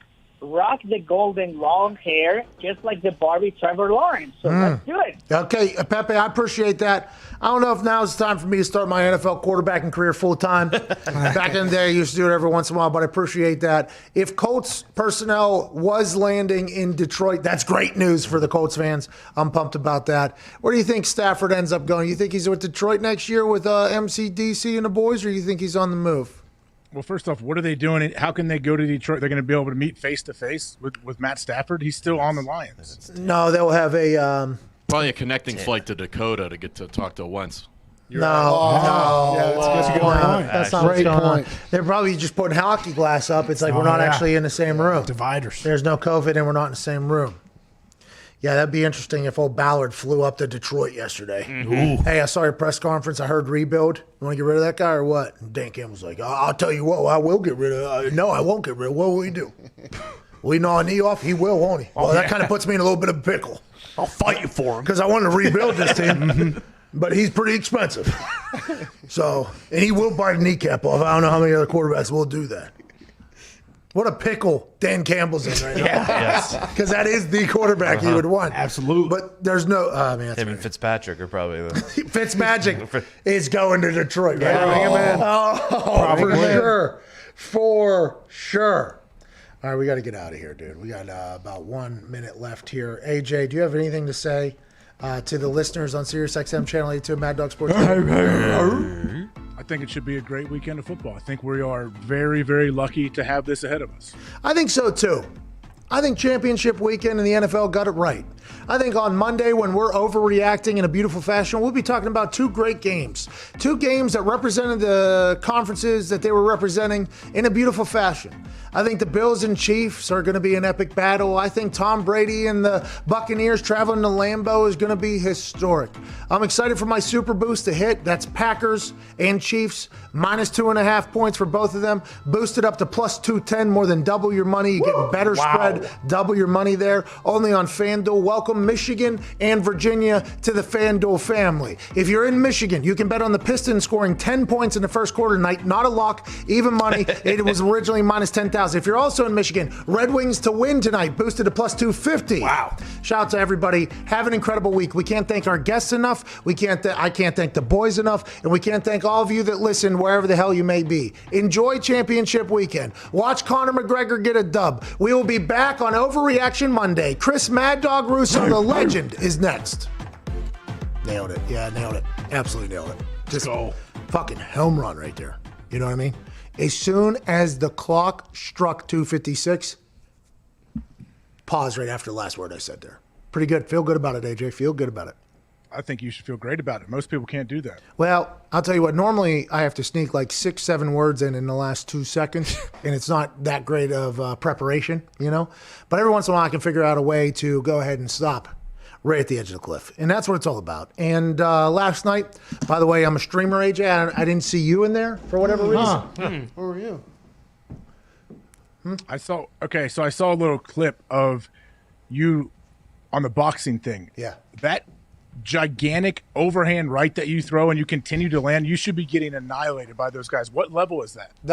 That's the high, all of them. That's all the levels. He does. What are you trying to say? And by the way, what do you mean I should get annihilated? Overhand rights are things that knock people out all the time. Yeah. And what do you think the left hand is doing, pal? Protecting the face. Listen, I had a bunch of professional boxing people like you. They're like, I gotta come teach you how to trim the fat on your right hooks.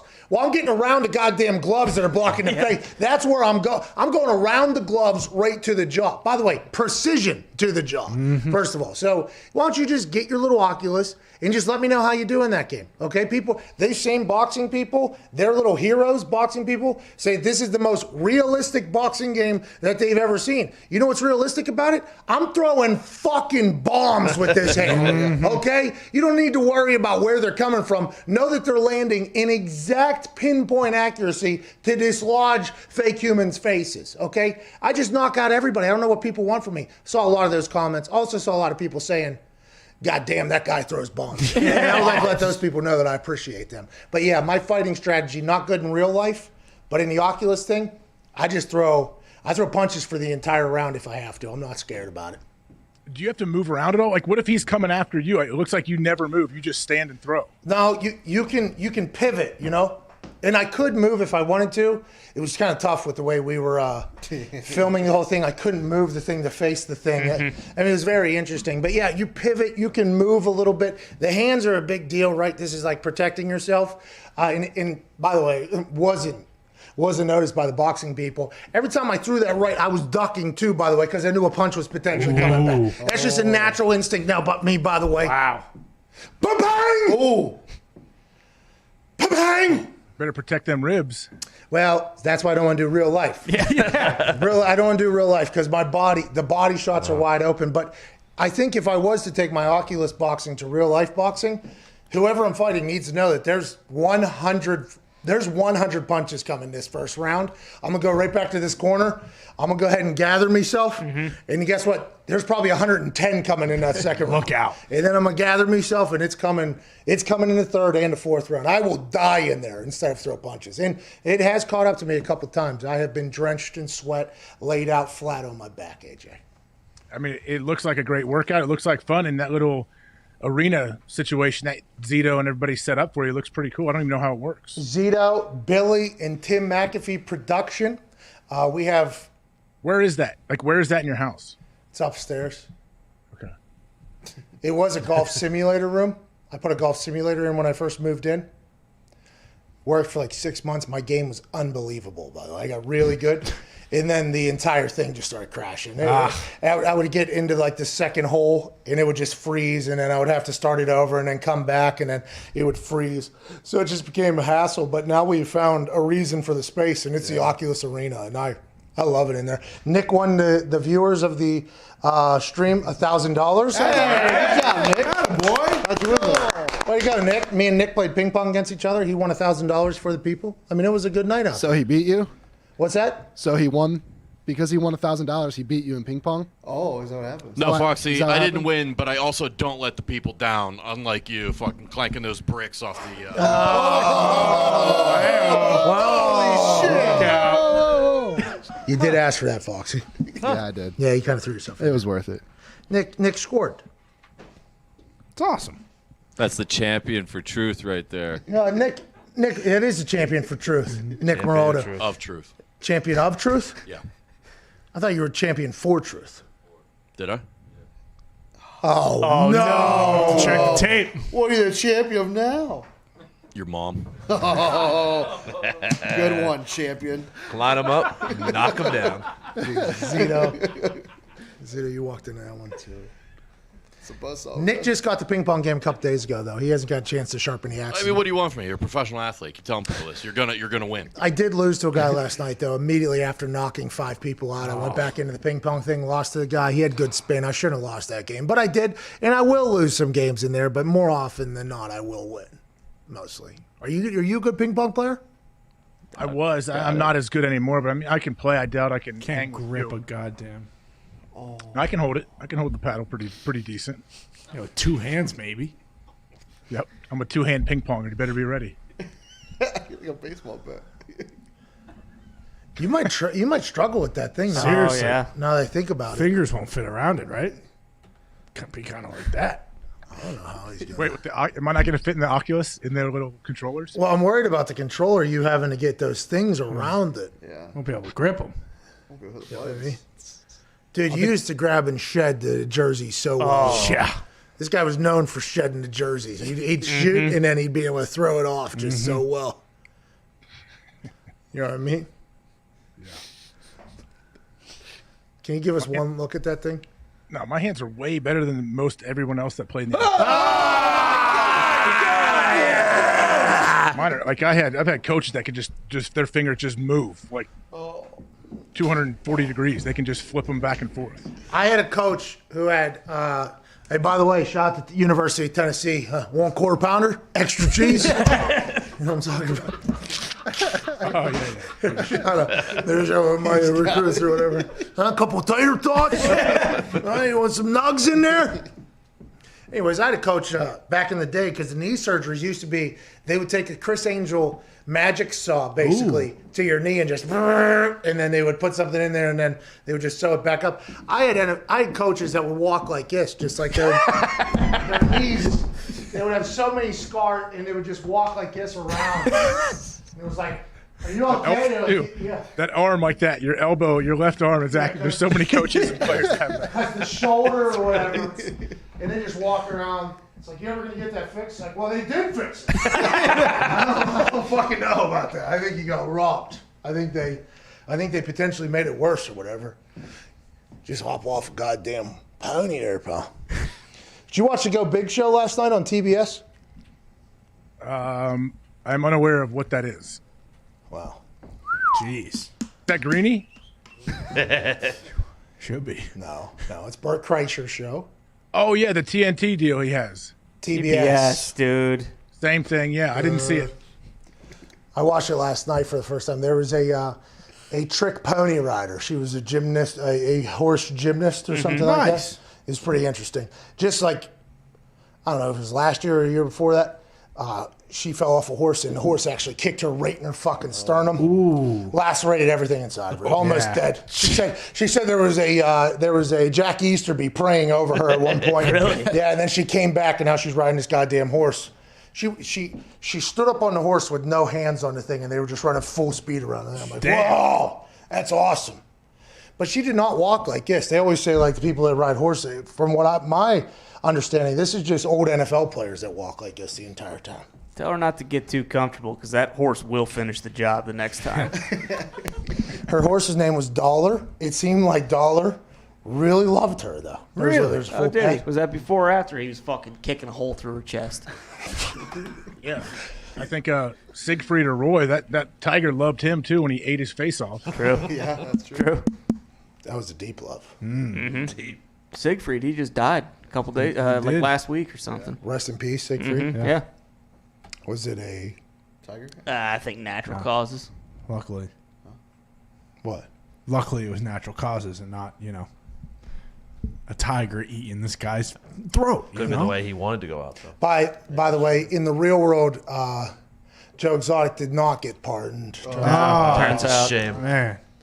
Thought that was going to happen. They had a little bit of had legs there for a little bit, I think. Yeah. Need more of him on the street. The thing about Joe Exotic is, everybody thinks to themselves, that guy shouldn't be in jail. Let's get him back in public. Yeah. Get him in the White House. Seriously. He was just firing guns out there. He was doing a lot. You think next Halloween we will still see Joe Exotic costumes? No. The thing about Joe Exotic, which is a detriment to some people that are potentially planning on making money off of the Joe Exotic story moving forward, it feels like Joe Exotic, that whole thing kind of died very quickly. Yeah, like 2 weeks after. That was kind of like, that is maybe the best example of the wave metaphor for what the internet is. Yes. That flame burned bright and hot. Yeah, very quickly. But the internet is, the wave will come, and if you are getting hit by the wave, you just have to kind of take it. Embrace. And then your life will be ruined afterward, but the wave will go away. That's what Netflix is kind of starting to become. But if you're on the benefiting side of the wave, you go ahead and try to ride that thing as much as you can. Then once the water sticks away, you're kind of sitting on a surfboard, but you're on the beach now at this point with no water. It feels like that is becoming the Netflix thing. We'll release something this weekend. Everybody get all pumped up about it. And then, by the way, that thing's just going to go ahead and settle back out. Yeah, everyone loved chess for a quick second there. Queen's Gambit, great show. That water kind of went back out there. I deleted the chess app off of my phone. And then all of a sudden, something new, Unabomber came through. Whoa, boom. Oh, my God. Ted Kaczynski, this guy, changing him. And then all of a sudden, that's kind of fizzled out. And Netflix said they're going to release a new movie every single week or something. So Netflix literally has just been like, why don't we fucking do this every single week? Keep the waves coming. Bingo, let's go. Bang! Dead. Bang! Dead. Who gives a fuck? Because there's another bang! Dead coming. That's what do all at once. And Joe Exotic was one of the first. Yes. Yeah. Boom! And then, by the way, another wave came. Boom! And then it all just kind of, now you're in jail. How to Make a Murder is the first one that I remember. That. Yeah. Firefest was right after there, too. Firefest is a good one. And Hulu made their version. Bird Box, everyone was memeing that. That was a good one. Yep. That was a good one. I never watched any of those ones. Bird Box. Can't see. What was the staircase one? That was good, too. That still slaps. Dave Rudolph. That was the Dave Rudolph was on the show. We still have him on retainer. He does still follow me on Twitter. Wait, is that one of the lawyers? That was the lawyer. Yeah, the guy. He came on the show. It was a really good interview, actually. Yeah. But once again, we got great views on that. And then since then, that one has completely kind of fizzled out. You know what I mean? Is that guy out? Is he out of prison? The dad or the guy that never went to prison? Yeah. Got him out. Yeah. He did go to prison. I'm sorry, but he got out during the doc or whatever. I don't think he ever went back or whatever. Weren't they holding it over his head there for a little bit though? I believe so. Yes. Hey, by the way, once you start doing some research on those fucking owls, they get vicious out there. Oh yeah. You know what I mean, AJ? They get vicious out there. they knock people down flights of stairs? If they're mad They enough. could. Bro, I had an owl that lived on one of my properties out here in Indiana. That son of a bitch was a toddler, dude. That thing is size of my upper body flying around. Yeah. You know what I mean? Was it picking up animals and flying them away? Or? I never saw that because as soon as I saw that thing hit the skies, I got out of the fucking way. Yeah. There is a 3-foot baby flying around right now. That is my phone. Their necks go 360 as well. Very scary. Hey, I got a show I do. I'm on my show right now. I got something for you. No, I'm literally on my show right now. I don't know if now's the time to be saying it. We are still live. I mean, look, you're shirtless right now, which is an interesting time. This is Klein, by the way. I'm literally on the show right now, Klein. Jesus. Thanks for the support. I'm making the show better by calling you. Oh, dude. Wow. That is great. Hey, that's a good heel turn by him. Yeah. Kind of a prick move, but yeah. He's a guy who should depends know. on the information he's got. Yeah, I guess that is right. That relationship is very prevalent upon what each side is saying. He could be supporting the business and watching, but hell. Well, he could have been supporting the business and talking, which is kind of his business. All right. Hammer Don is... AJ, what are you doing this weekend? Where are you watching games? At home? Well, first off, who is that guy? That's an agent. Yeah, that's one of my agents. That's an agent. Okay, that's all. I didn't know. I wasn't aware of that. This weekend, yeah, watching the games. Pretty big news, probably, if he's calling right now. Yeah, I assume so. Normally, because he's in L.A., so he's... What's that? Call him back. No, because this could potentially be something that I don't want to do, but if we get it on air, then I'm immediately going to have to do it. So then the people know that I don't want to do it, because normally there is a potential give and take on how I have to word rejections for things, because I don't want people to think I'm not grateful for it, but also there's zero fucking chance I want to do that. So it's like it's kind of a game plan thing. And I'm one of the, if I say something, I'm going to have to do it. For instance, the Oculus Arena had to happen once I started talking about it. Can't have that happen in this particular conversation because I don't know what it is, to be honest. I have no idea. But that could be something very large, which could work in the opposite direction, I guess. If we put it in there, then the people are potentially forced by our people forcing their hand. Interesting. That could work. Maybe we do. No, I don't want to force myself to do something. Just in case. You do not. Yeah, future me would be very pissed off about us forcing this potential thing. Yeah. Anyways, what's going on, AJ? What are you doing for the weekend, dude? I'm watching the games. You could easily still, I don't want you to call him, but you could easily have him present it to you and still turn it down. Huh. Yeah, but then the people would know that it all aired out right here. You know what I mean? We show a lot behind the curtain. I don't know. This is a big peek behind the curtain. Yeah. If you do that call on air. Well, it wouldn't just be a peek behind the curtain. It would be shitting on somebody behind the curtain. Correct. Yeah. That's a lot of poop. From the curtain. Which is why AJ wants to see it. Yeah, it's kind of his thing. Chuck Berry. Oh. Deep pull. Look at that face. That guy had some hits, didn't he? That's not all he had. Give us a kiss. Hey, the Native American shirt, okay? For the Canadian Ariel Helwani response, genius. I very much appreciated that early in this hour of conversation. I'd like to let you know that. I'm glad I had a reason to wear it. Man. So as soon as he was talking, you just went, He's Canadian, I'm American. The most American. Native American. Fuck that guy. Is that what you did? Or did you go to your closet immediately upon hearing what he said to you? Or how did this whole thing come about, you think? I got a text from one Nick Moraldo, a tweet. And so, yeah, I watched the clip. I respected Ariel taking his shot, huge miss. But hey, I realized, why not? I got to put something on for the show. This is it. All right. Have an incredible weekend. We'll see you Overreaction Monday. You're taking Packers and Chiefs. -3 doesn't matter to you. -3.5 matter? Not at all. He said run that tally up. Wow. That's been the week. We can't thank you enough. We'll see you on Overreaction Monday. I do believe we've given away 19 plus 25. 18. Plus 18, then 19 plus 1,000 last night. Plus, you get it. 44, 45. Let's say 60 plus. There it is. It's only going to keep going. We can't thank you enough for rocking with us. Tweet us during the championship games. Hashtag Pat, I don't want to overreact, but get those things out early or save them for Monday whenever I'm going to make a bird call for that situation. Cannot wait for Monday. Cannot wait for Sunday. We thank you so much. Have an incredible weekend. Look for the arena to be open potentially this weekend or early next week. Ooh. All right. Got to figure out when we get Zito into the house, because Zito has to come to my house. We might have a table next time, by the way. Okay. Really? Maybe. Let's go. We'll see how it goes. We'll see how it goes. Chairs are good. Zito Productions good. Final count on the vote. Yep. We have last place, Chiefs, Bucks, 9.3%. Bills, Bucks, 11.4%. Packers, Bills, 36.4%. Packers, Chiefs, 42.9%. So Packers are the top two there. So everybody's banking on the Packers. Ty, got to make you feel good. Have an incredible weekend. We'll see you Monday. Hammer Don is in 15 minutes right here at youtube.com/The Pat McAfee Show. Cheers. Have a good one.